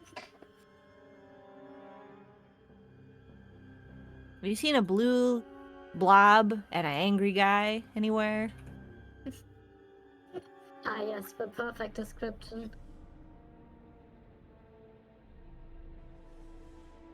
He looks human, not dead, not And he's demonic in any way. Has really probably delicious bones. So,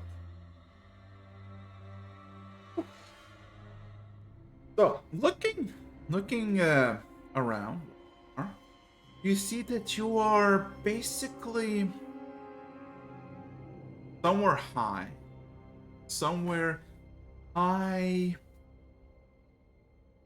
not a mountain range, but more like a slope that seems to be descending down into this valley that is just scorched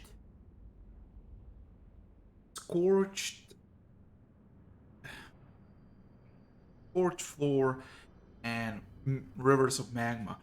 But in the distance, somewhere maybe half a mile or so down the valley, you see one person in armor that you recognize. It is Valentine. And you see there's a small little glob. It is for Sepitra. And then you see, of course, Euro as well. Oh, good. We didn't get that far separated. Yeah. Unless this is all a demon trick and that's not them. Do I see Diania? Did you... What's your perception? Oh yeah, you didn't roll perception check. Stop rolling 29, you idiot. There you go. Oh my Ooh. god. So, Wowie zowie. so basically, if you say you stand up, right? You look straight, fucking endless amounts of scorched earth and magma rivers. A bit to your right, you see something flying above, maybe 2 miles away, and maybe 400 feet, 500 feet above the ground. Some beasts. And if you look like 90 degrees to your right, like if you were looking straight and then 90 degrees to the right, you see what seems to be ruins, like some sort of structure, not I wouldn't want to say natural, but like, something that was built. And you see Diana's head, and you see her as she peeks over a bit. You I see, wave at her.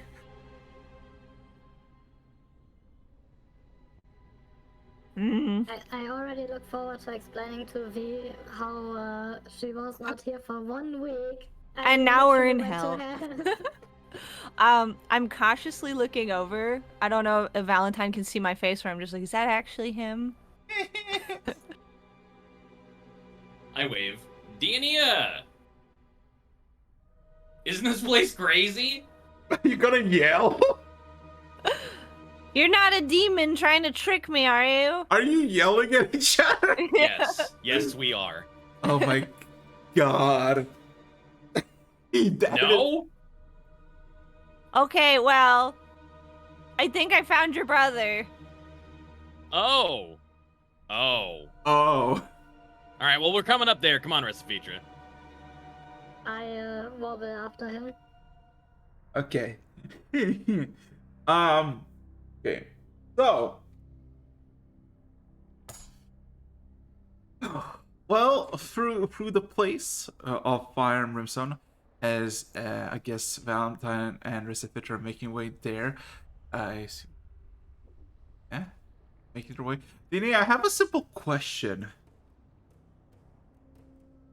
Yeah? Do you have your scythe out? I mean, it's probably strapped to my back.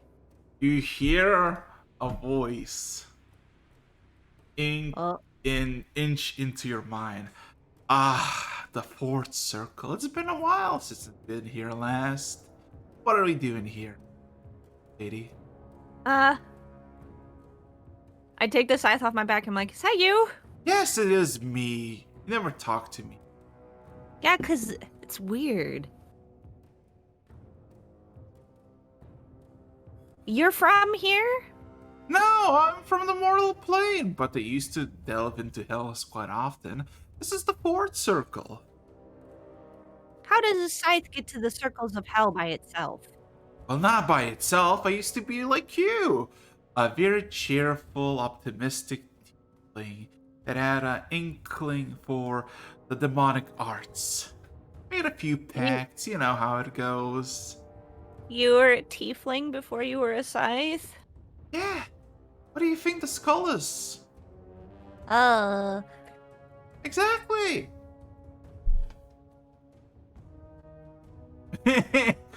Alright, so we come marching on up there. I put the scythe back on my back and I stopped talking to it for now.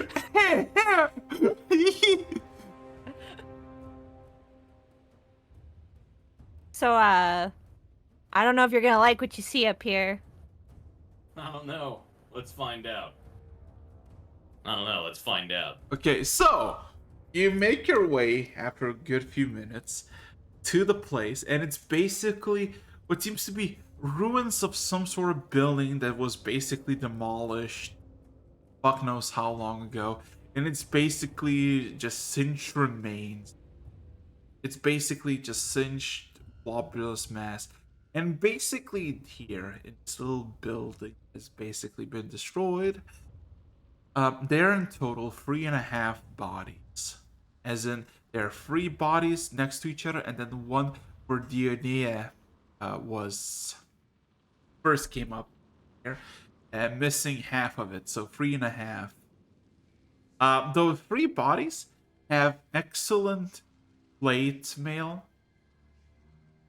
that has been opened up, like pried open by something, and basically everything has been eaten out. Something popped them like nuts. I go rooting around in the cadavers trying to find the sigil. The sigil of Heligrator? Yeah. You find none. I don't find it. Nope. Alright. You think it's not him? Well, if it's not, Well, if it is, then there's nothing we can do about it now. Well, kind of sucks to come all this way for a corpse. Actually, I came all this way for the whip. I don't know what we're doing here now. Oh. You're like, get hell. But now. I guess our only way forward is to fight this guy so that his woman lets us back home. Can she even bring us back? Apparently he can. So maybe find him. Not if he's and he dead. back. Maybe whatever brought him back is on his corpse. we can only hope this isn't him. And if it is him, we need to find someone else here that has the ability to go back and forth. Yeah, well, all I know is that this tells me that there's something down here that likes eating guys in armor, so you should be really careful. You're not I'm wrong. neither a guy nor an armor. Hmm. Oh, also, this is a case for Detective Red Sapitra. And I want to look around if I see any, clue where... Investigation check. Indeed. Detective Red Sapitra on the case. Oh god, roll me a religion check. Detective Red Sapitra goes to church. But not very well. So, as you look around, trying to figure out what the fuck happened here, you realize that something has been fought here, and there are 4 casualties in total, 4 dead. And you realize that it's something extremely big, as there is basically just outside of what's it called? Just outside of the the burned building, there is massive set of prints that would belong to like a beast. But one thing that is kind of fucking awful about this fact, it's that it has 4 legs. It is what's the fucking thing? But it's not standing on 2 legs. It's standing on 4 legs, and it's incredibly long and big. And how big? It's about 60 feet long and maybe 40 feet wide. And probably extremely heavy, seeing as the imprint into the smoldering ground leaves about a foot of space. I share this information with the class. Well, great. But I have no idea what it is. Something infernal, probably. Oh right, you speak this you speak the local language, right? Do you know what it is? I mean, I didn't grow up here. Too Well, bad we don't have a guide. actually, I take the scythe off my back. Hey, finally some scythe. I'm finally going to converse with the scythe. And I go, "Hey, you there?" I kind of knock on it. Yes, I'm always here. And I kind of point its face, I guess, its skull face down, and I'm like, "Do you recognize what would make these kind of tracks?" Ah, yes, I can perceive them clearly now. Do you think I have eyes, lady? Do you see? You can't see? No, I can't Then see. how do you know you're back here? My I... teammates just see me arguing with it. My advice with these footprints: go the opposite direction. Do not follow them. Okay. But they're the only clue we have towards where the rest of the men are, right? I haven't found anything else. Can my teammates still not hear the scythe? I mean, you could ask. You just hear it yourself. Can you guys hear this thing talking? Can we? Well, you cannot hear anything. If the scythe was saying, but the scythe speaks to you. Listen, you want me to talk to your companions? Let them have a hold of me, or I don't know, grab all of it together. I don't know. I'm a scythe. I'm not a being anymore. I don't have a mouth to speak with. I'm like jiggling it. I'm like, I thought you were demon magic or something. Red Sophia like looks at her staff and talks to it and is like, talking to a scythe is pretty weird, don't you think? Okay, everybody hold on to the hilt of this. All right, why not? I go ahead and give it a grab. Okay, we're all holding it. Friendship is magic. Uh-huh. Indeed. Hmm? Yeah, you're all holding it together. What now? Well, say something. Hello. Hi. Not you. Did I hear that? You all hear simultaneously just a hello. Oh, cool. Now I have two things that talk to me. So can I ask all of you, why the fuck are you here? Just genuine curiosity, seeing as none of you know where you are, where these footprints are. You seem to be extremely out of your field of expertise. We got tricked into coming here. Weren't you there for it? Or do you sleep? Well, I'm sorry, miss. Oh, you're evil. I'm not gonna talk to you. After some time, I just gave up. I didn't call you evil. You just freaked me out. Anyway, she kind of looks. She doesn't say anything. She just goes silent. So, I describe the footprints and everything to the scythe as well, so do you know what they are? Ah, yes, I know what they are. They're the tenders. They are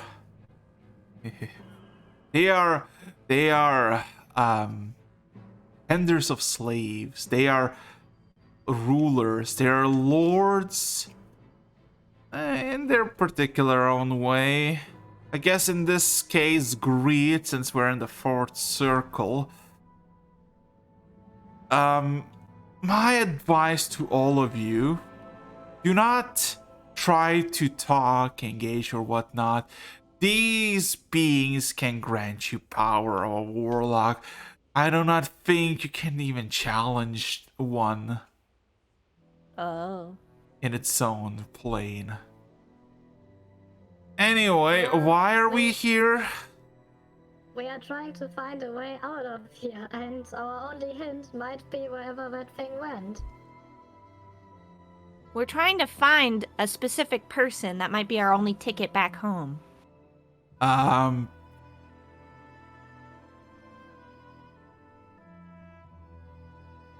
really going for hell to find a person. You really like him, don't you? No, like I said, we got Alright. tricked. All right. So, I am looking for my brother, who had this, a family heirloom of mine, and when we finally discovered it, we got pushed into a gate into this place because he came here. God only knows doing what. He told his wife it was to try to seek vengeance against the demon that destroyed our family, but I'm 99% sure that he did it. So I don't know what nasty shit he's up to down here. Whatever it is, it's not good, and we need to find him. Have you perchance tried to look for humanoid footprints, not looking for demon footprints? I don't know, ask the slime. Well, You I did- you looked didn't for find anything any. that might lead me to him, so no. I still think he's probably dead. This side, man. You know what? You know what? Follow it. Let's see where it goes. If push comes to shove, well, I guess I'll stay here for a bit. So, do you know each other? And when Sophia like holds up her stuff.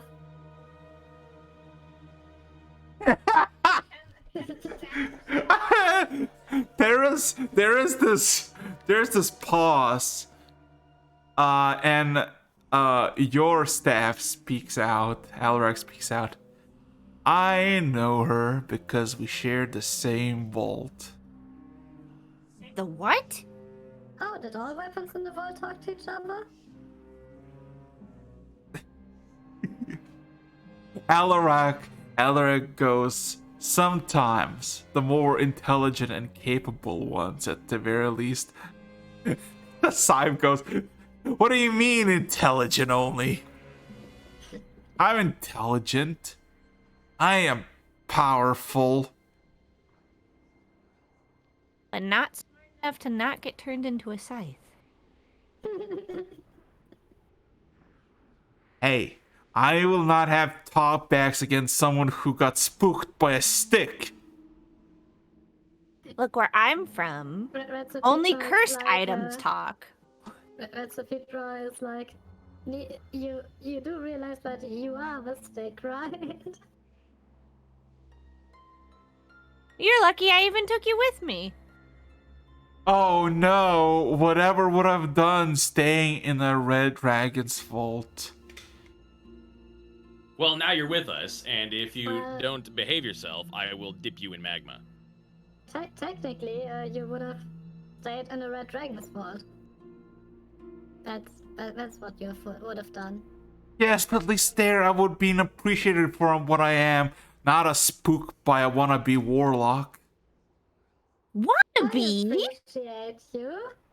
Yes, I wannabe. We'll all become good friends. At least I still have hands. That's true. At least when you perish, nothing of your remains will be valuable enough to be made into a powerful artifact. You don't know I'm that. gonna dip this guy in the magma.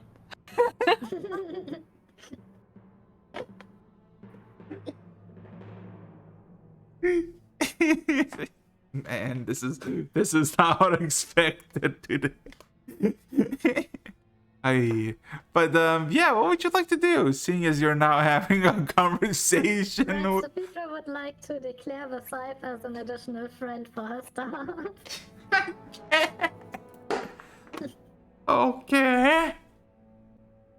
So, And yeah, I suppose I mean, the footprints are our only lead. the question is, do we maybe want to prepare before we try and follow them? After all, this should have happened weeks ago already, so it's not like the footprints are fresh in the first place. Yeah, did that lady say how long ago he went in here? Less than 3 weeks ago. But if they appeared around here, then this is probably not. Actually, I want to check the like dead bodies if I can tell how long ago they have been massacred. Roll a medical check.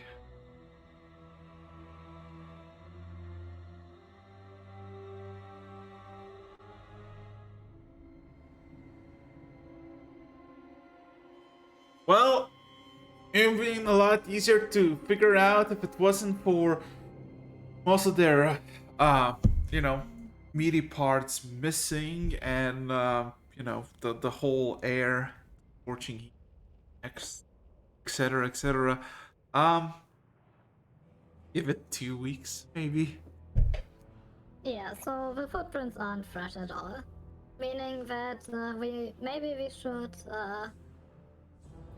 first establish somewhat of a base of operations, understand where exactly we are, and rest before we start.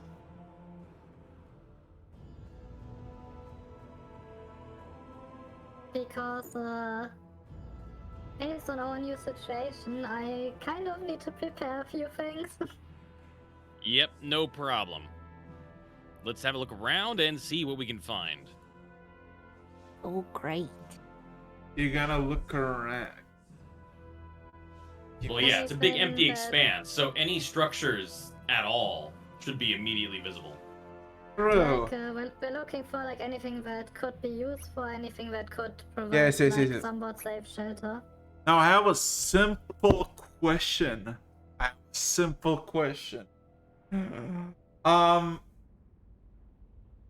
Where?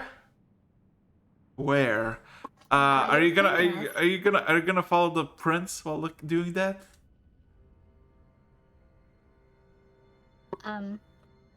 Depends. Do we see anything outright?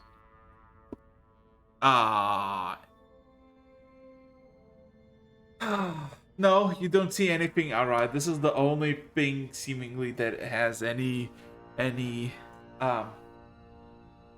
ruins or structure that you are in, and this place has literally nothing to show for it. So we're in a wasteland? Kinda, yeah. We don't see a city in the distance or a forest or... In Hell Forest, that would be great. Not yet. What? It could be like a creepy blood forest. I don't know. Well, I need you to tell me something very clearly. Seeing that you are in the wasteland, you're a bit elevated. If you look back to the south, you basically can go a bit lower. Where would you like to head off while you're literally in hell? How safe does the structure that we're in right now look? As in, what are the dangers around here? Do we see anything? Nope. Just the heat and the shitty fucking weather. Well, I would like to at least take a short rest before we start walking anywhere, in order to equip new items and attune to some magic items. Oh, we should probably keep a lookout for whatever killed these dudes. I mean, for a short rest, we are all conscious. We don't Okay. need to sleep for that. Yeah, we're just having a sit, getting our bearings straight. That's what you're gonna do while you're... You might also want to attune to your magic items, Valentine. If that's All right. okay with I'm gonna you. take a moment to attune to the whip. Okay. Yeah, I need to give you a stat sheet. I'm gonna just roll this. Let's see, please. Also, Oh. Diana, if you have nothing else to do, you can use that hour to try and, I don't know, ask the Cypher if it has any more information for us or something. Oh my fucking god. What? Oh Huh? shit. I would like everybody to roll me perception check. Ah. Oh boy. We're in hell. What's the worst that could happen? No short rest for us, I guess. No, 5. Why? Oh my At god. least I will see our death coming.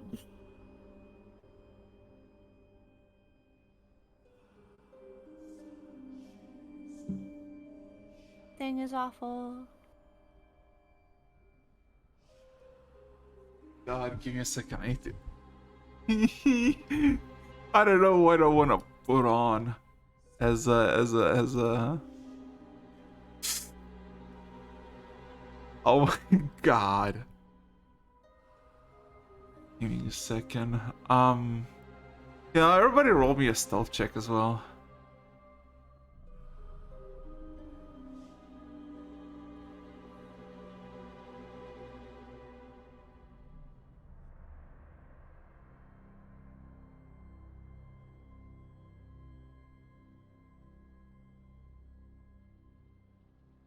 Oh.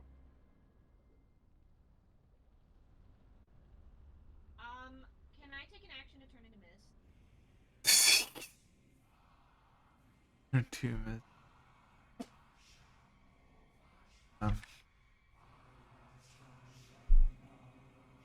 Let's see, where is it?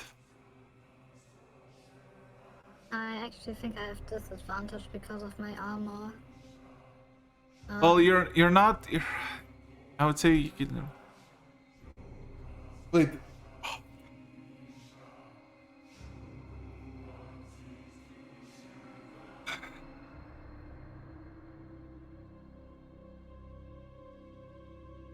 Oh boy. Okay. Oh god. Okay. Jesus Christ.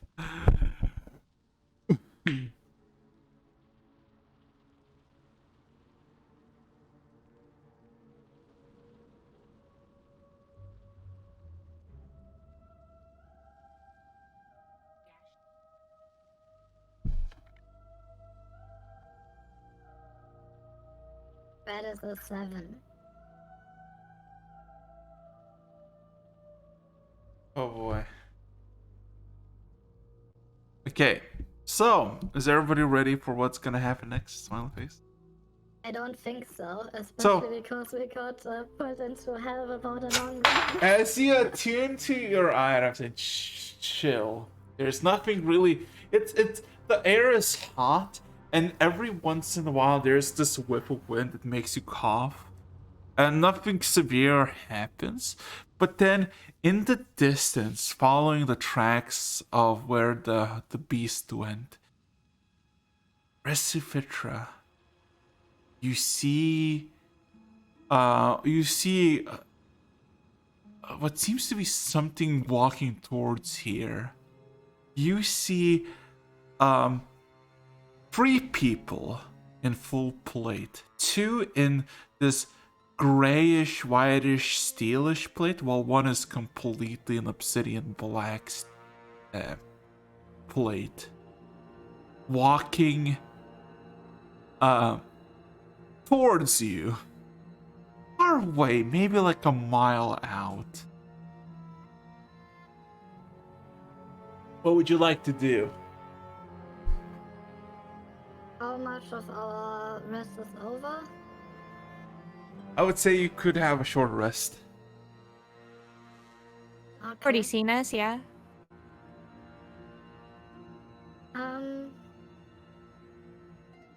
You don't allow multiple humans per short rest, right? No, I do not. Alright, so 1 attunement. I guess this one would be the best.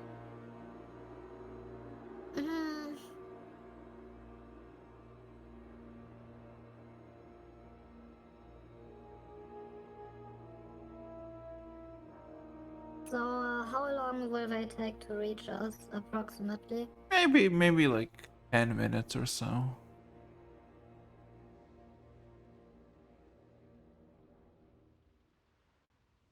And there were 3 of them? Yes, 3 of them. What do you guys think?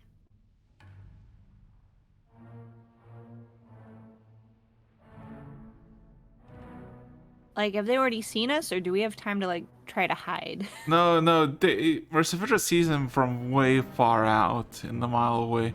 They seem like 3 humanoids making their way to you. Oh, Basically, they're a mile away. yeah. Oh. Because Versifitra spotted them fucking way far away. Oh, then why did we have to roll for stealth then? Just in case, but then Versifitra came about. I was like, hey, that doesn't matter. Okay. Okay. Yeah. Wait, And hi. also, as Red Sophia finishes her attunement process and is like, okay, what should we do about this? While she's like speaking her sentence and her attunement finishes, she like opens her eyes wide and is like, I have been so stupid. As she gains a +7 wisdom and +7 charisma modifier. Whoa. He just Reservoir had a brain blast. Yeah. Suddenly common sense. Yeah. Well, we could try to use Pass Without Trace to hide from them. Well, they're just humanoids, right? How Yeah. tall would you think they are? About less than 6 feet. Hmm. They seem to have their weapons drawn. Not like actively running or anything, but they seem to be weapons drawn, looking around. They could be human. It's not Could impossible. also be evil. We are in hell after all. Yeah, we have to assume everything's a hostile force. So All how right. about we hide and try to figure out what they are without being seen? Good idea. Okay, so you're gonna just wait. Alright. And I'm gonna cast Pass Without Trace. Okay, in that case, everybody roll stealth. With I guess with advantage and a +10.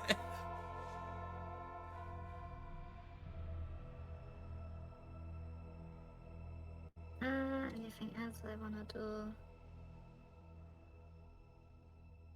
Don't think so.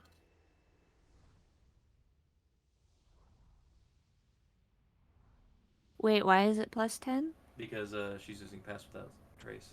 Oh, that's nice, because my stealth is atrocious. Nice. It's like, why is everyone ignoring me? I'm the baby. Caitlin, she's the baby.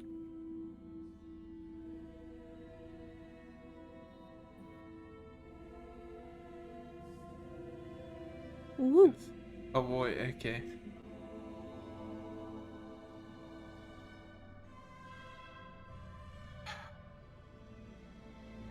Okay, so a few minutes pass, and you can hear in the distance a cluttering of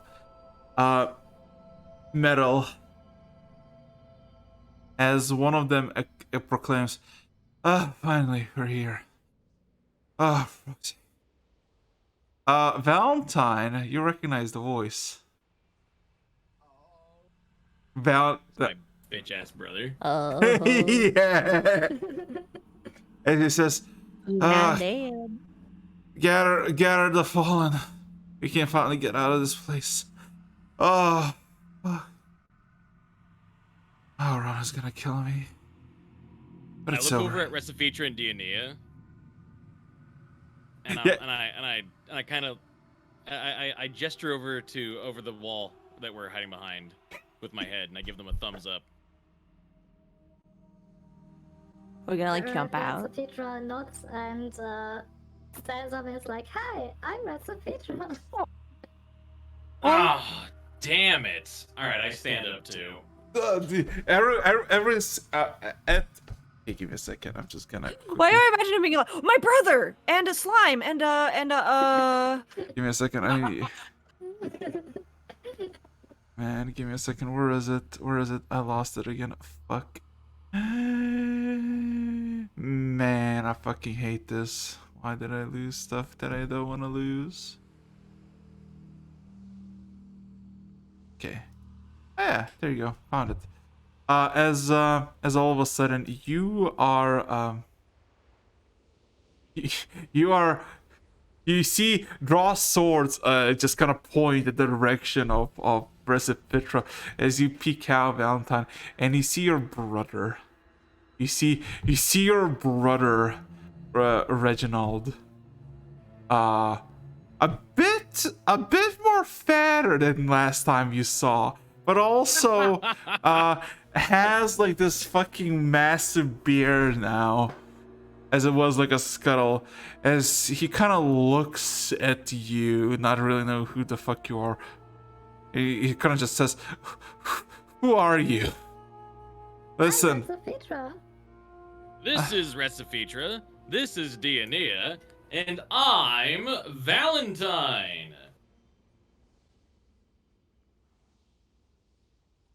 He looks at you, at your helmet, and then coughs a bit and just starts laughing.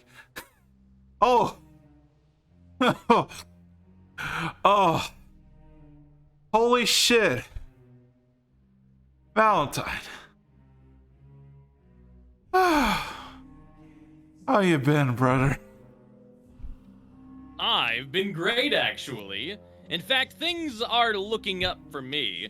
Aside from, where I am, I've been doing pretty well. I've gotten everything I've wanted out of life in the last, I would say 20 minutes, actually. And I've made fantastic friends. And I simply can't think of how much better my life could be. Except one minor thing. I'm in hell. So your stupid wife sent me here. I mean, I didn't thought I was gonna stay here for that fucking long. You got fucking ambushed, but hey, it's done. It's done? Heligridus have been avenged. He produces from one of his plates. He kind of just buckles a section and drops a black pouch on the ground and points a sword at it. There you go. The demon Baylor of Festus. Its head decapitated, its soul shattered. Uh-huh. And forgive me, but you don't quite strike me as the kind of guy that can take down a big ol' scary demon. Especially not without this. And I shake Silverlight. Oh yeah, it's alright. It's your weapon. Yeah, it is mine. He looks confused. Yeah, that's why it was left behind for you. Do you believe Father only had a relic, a heirloom for you alone? Of course not. I was under the impression that you stole it. Because it was gone when I went looking for it, as was everything else. Oh, and you just so happened to have it. Yes, because our father gave everything to me to run. Uh-huh.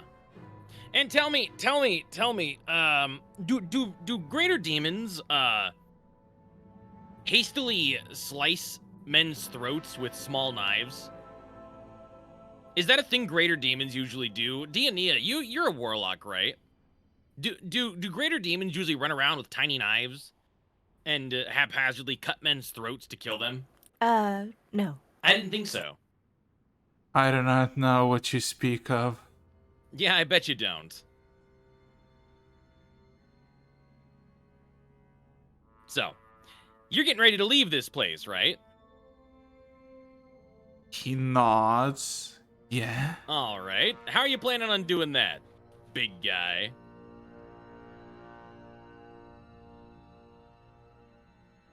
If all is well on the Moorplane, seeing that you're here, it still is. all I need to do is... Oh, he looks at the ground and nods to it. Grabs another pouch, just kind of unbuckles it, and grabs a handful of candles out.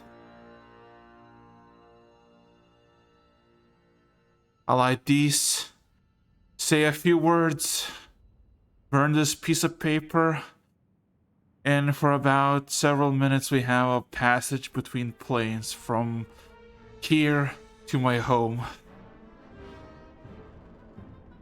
We leave and forget this accursed place. Sounds good to me. The atmosphere is kind of nice here, though. It is quite warm. He smiles. You can stay if you want. I'm leaving. I'm just. I'm not staying. He nods. All of a sudden, he kind of points at the bodies nearby. And he looks to his left and to his right. Red, Paul, gather the comrades, their families. As he places the candles and starts just lighting them up. Red Sophia Alright. like literally slides over to him. So, Hold you're his I guess- brother. I guess I'm not afraid of anything he can do to Reciphedra, but be careful. There's a 100% chance this guy's gonna do something stupid. I want to know about your childhood. My childhood, maybe after we come back, we can talk about it. Not really here, and I really wanna gamble my luck. As he lights up all the candles, there's 6 of them, and they're all like similar orange glow. And then he grabs this piece of paper that has a pentagram with several scribbles. Then Yeah. you know demonic, don't you? Yeah. Yeah. So Uh-huh. you read on the paper, and it is essentially a pact that has been made that once you burn, once you burn this piece of paper, you are contracted to receive a portal that will last for several minutes from hell to the plane the person belongs to. So that means if he was the person who took this paper, he is gonna go back to, material plane. As he kind of holds it over the fire a bit, it catches the corner on fire, and then the entire orange flame and the page turns black and just vanishes into plume. The candles though shine bright red, then obsidian dark, and from them there's this small, almost like a window manifest above them, translucent black mirror. And you think through the mirror you can see what you assumed is the room that you got to hell at the first place. Oh, dang. Oh. Red Sophia like scuttles back to Valentine. What's the plan? But right now, my plan is he's going to open that gate, and I'm thinking we leave him here. Because that seems fair. I mean, while you're having this discussion, he just walks through it. Oh, wait, it's already open? He seems to just walk in through the shimmering, just vanishes. Oh, I thought he was still doing the thing. Never mind. And you see, Run. and you see, and you see what's it called? The other 2 people are basically grabbing the torn apart plate and just kind of walk to the portal and kind of go and just place it. So you want to go through, I assume, right? Yeah, I guess we go through. Okay. Don't worry, Valentine. If your brother is a liar and a murderer, he'll be back someday. Nice. Well, I mean, Goodbye, Dad. Was a nice day trip.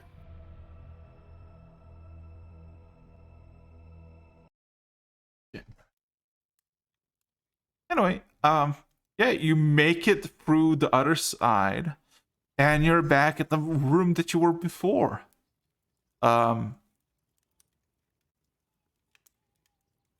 You're basically with your brother Valentine as he looks around the room, takes a breather, drops the blade to the ground, and just starts banging on the door.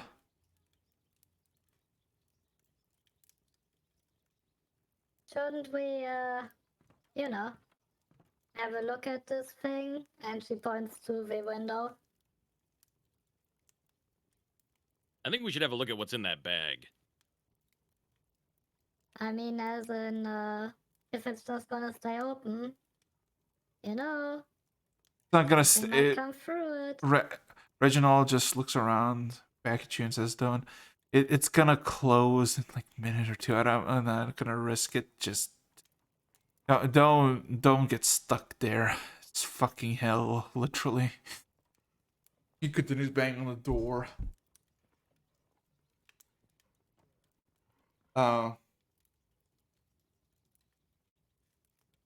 Well, I wasn't planning on going back through, but Rest Feature's right. Just having a doorway like this open, even for a few minutes, is a bad idea.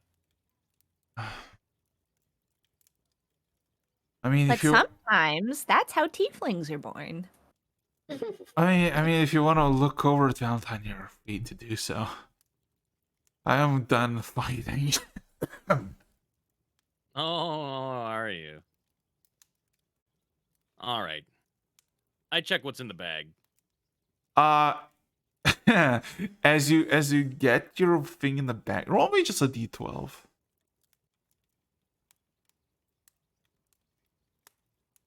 Wow, I am not good at this dice roller.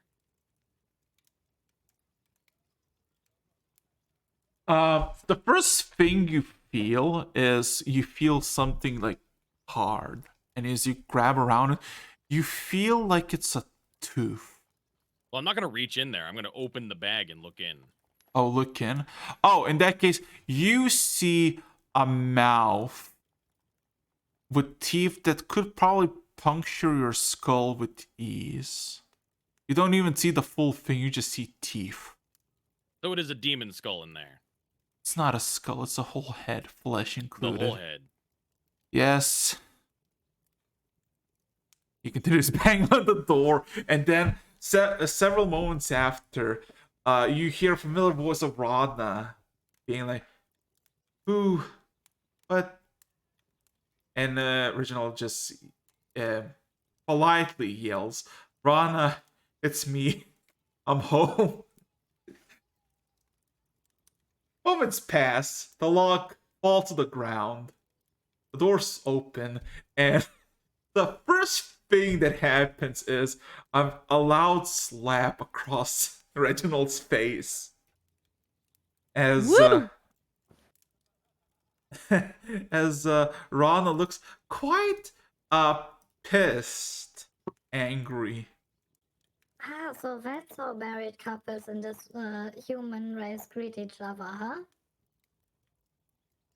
huh? As Rana just said you're gonna be there for days, not weeks. Oh.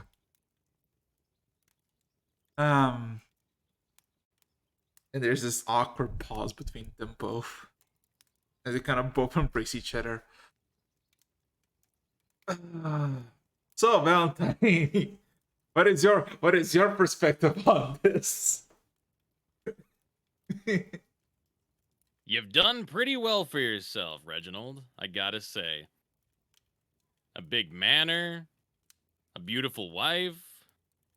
I'm guessing you got some kids running around here somewhere. Not yet. Not yet. I will now, since it's done. Oh!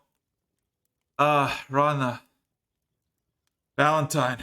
Rana. Yep, I'm Valentine. Rana nods, even though she knows clearly who you are. This is awkward.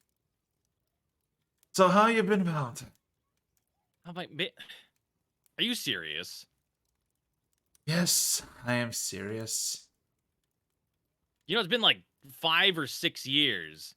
You know, I think I'm very confident that you were responsible for the house falling. Ah, yes.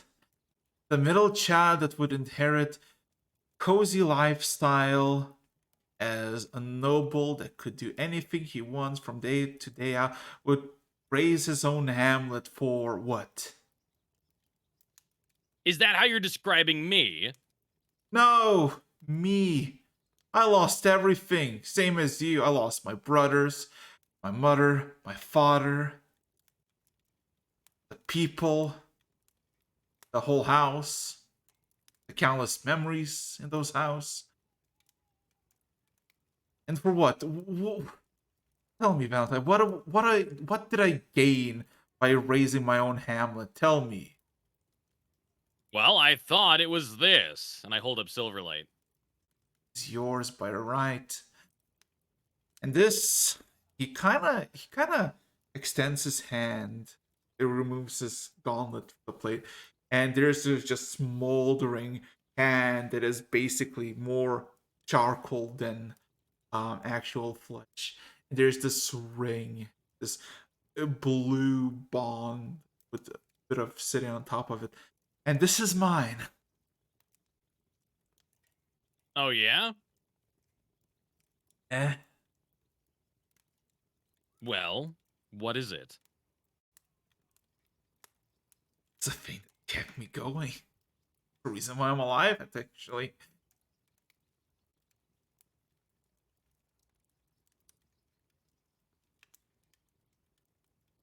Right, so Fitma like walks You can over roll to me, Diane. Valentine. You can roll me a history check if you want. See if you So remember. Fitma walks over to like Diana while they're talking and whispers like, "So, is this not at all going how I thought it would? Yes?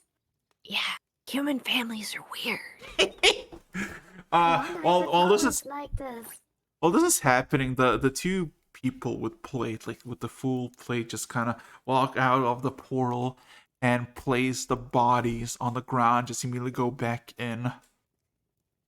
As you recognize this bond, and it was a very odd thing, as Silverlight was basically a heirloom presented on like a pedestal, not a pedestal, but like on a wall with its own thing, like very nicely.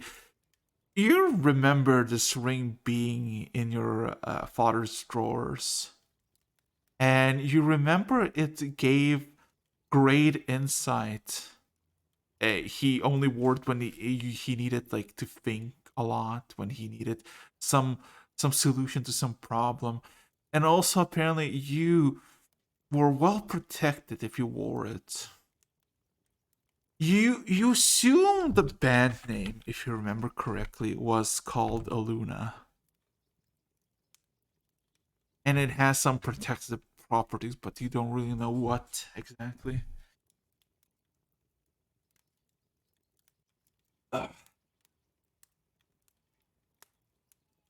So, Valentine, Yes. you kind of think you remembered what it was. I recall it enough. So that's what you got. You claim you got nothing else. Nothing. You left with nothing else. You were just a victim of the tragedy as well. Well, I got Silverlight, Daggerfall, Aluna's Bane. They're still here. I hoped that I'll find anyone else. I thought that I was only alone, but apparently, when the sky fell, there was a particular individual in a nice little settlement not too far from here, in the name of Revenstone Crossroads. Apparently, a slayer of lycanthropes, some sort of individual that came after his home got burned down. Good to know that you're still alive. Now you have your weapon that the father promised you. You can do whatever you want with it. It is yours by right. And of course, you're always welcome here, brother. You are family, after all.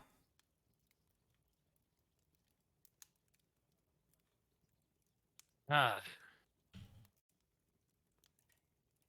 I don't have a family, but do you think I should also send them to hell as a greeting? No. Not unless they're from there. Ah. Is there family in hell? Some of mine might be. Oh, must introduce me to them sometime.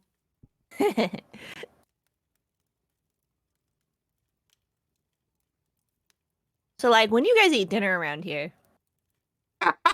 Ah, we're gonna head back to the city for dinner. Actually. Oh, okay. Never mind. Tell you what, Reginald. It's been nice catching up. Actually, it's been nice getting Silverlight back. And you know what else has been nice? Getting to see what you've become.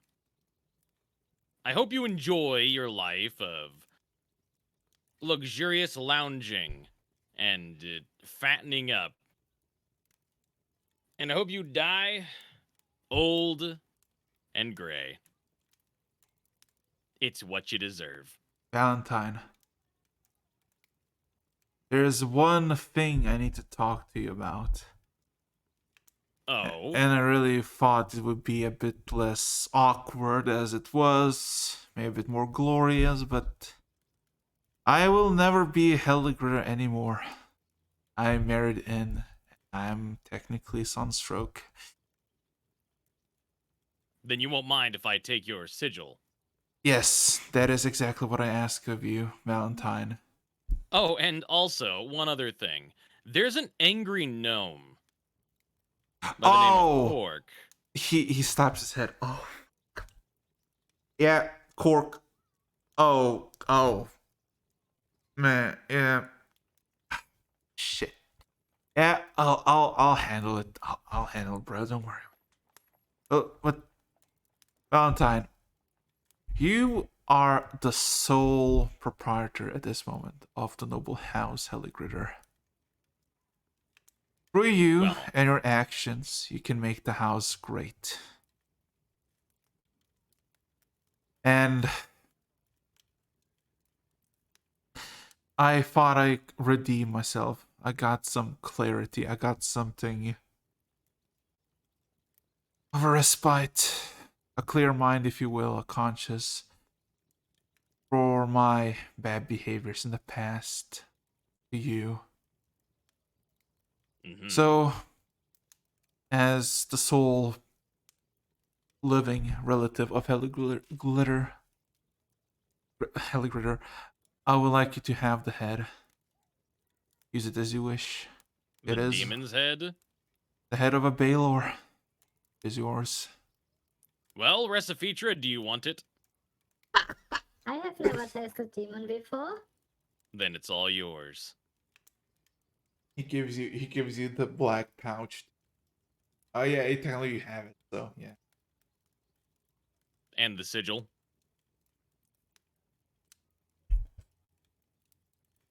Give me a second. I need to get off my plate. He literally goes off to the hallway, unbuckles the fucking sturdy fucking plate, just plops to the fucking ground. You see, he had a shirt, Valentine, but there's just what's it called? Just basically torn and basically just looks like a towel at this point. As he just finds the insignia of your house and gives it to you. Plate. There you go. And also he kind of looks over the banner that is like next to you both, like 20 feet away of Hellgritter. Gotta give us this motion. If you want, you can have this as well. I'll take it. saves me the trouble of coming back for it later. There's an exchange of looks between Rhonda and Reginald as Rhonda kind of sprints off a bit. And in a few minutes, servants come and just starts taking off the banner. Yeah. So I take the banner, and Dianina, Resifitra, let's make our way back to the city. We're gonna have a nice dinner. I think we've earned it. Okay. And as we leave, I turn to Reginald and his wife. I say, you know, Reginald, I had planned for many years to exact my vengeance for what I believed you did. And I still believe you did it. I still believe you did it. But I cannot murder my brother in his own house in front of his own wife for things I merely believe. And I'll leave you with that. And we head out. So, it's about an hour and a half, and you make your way back to Pella. No, the servants, no nothing. Just you carrying this. On the way, I would like to eat the head.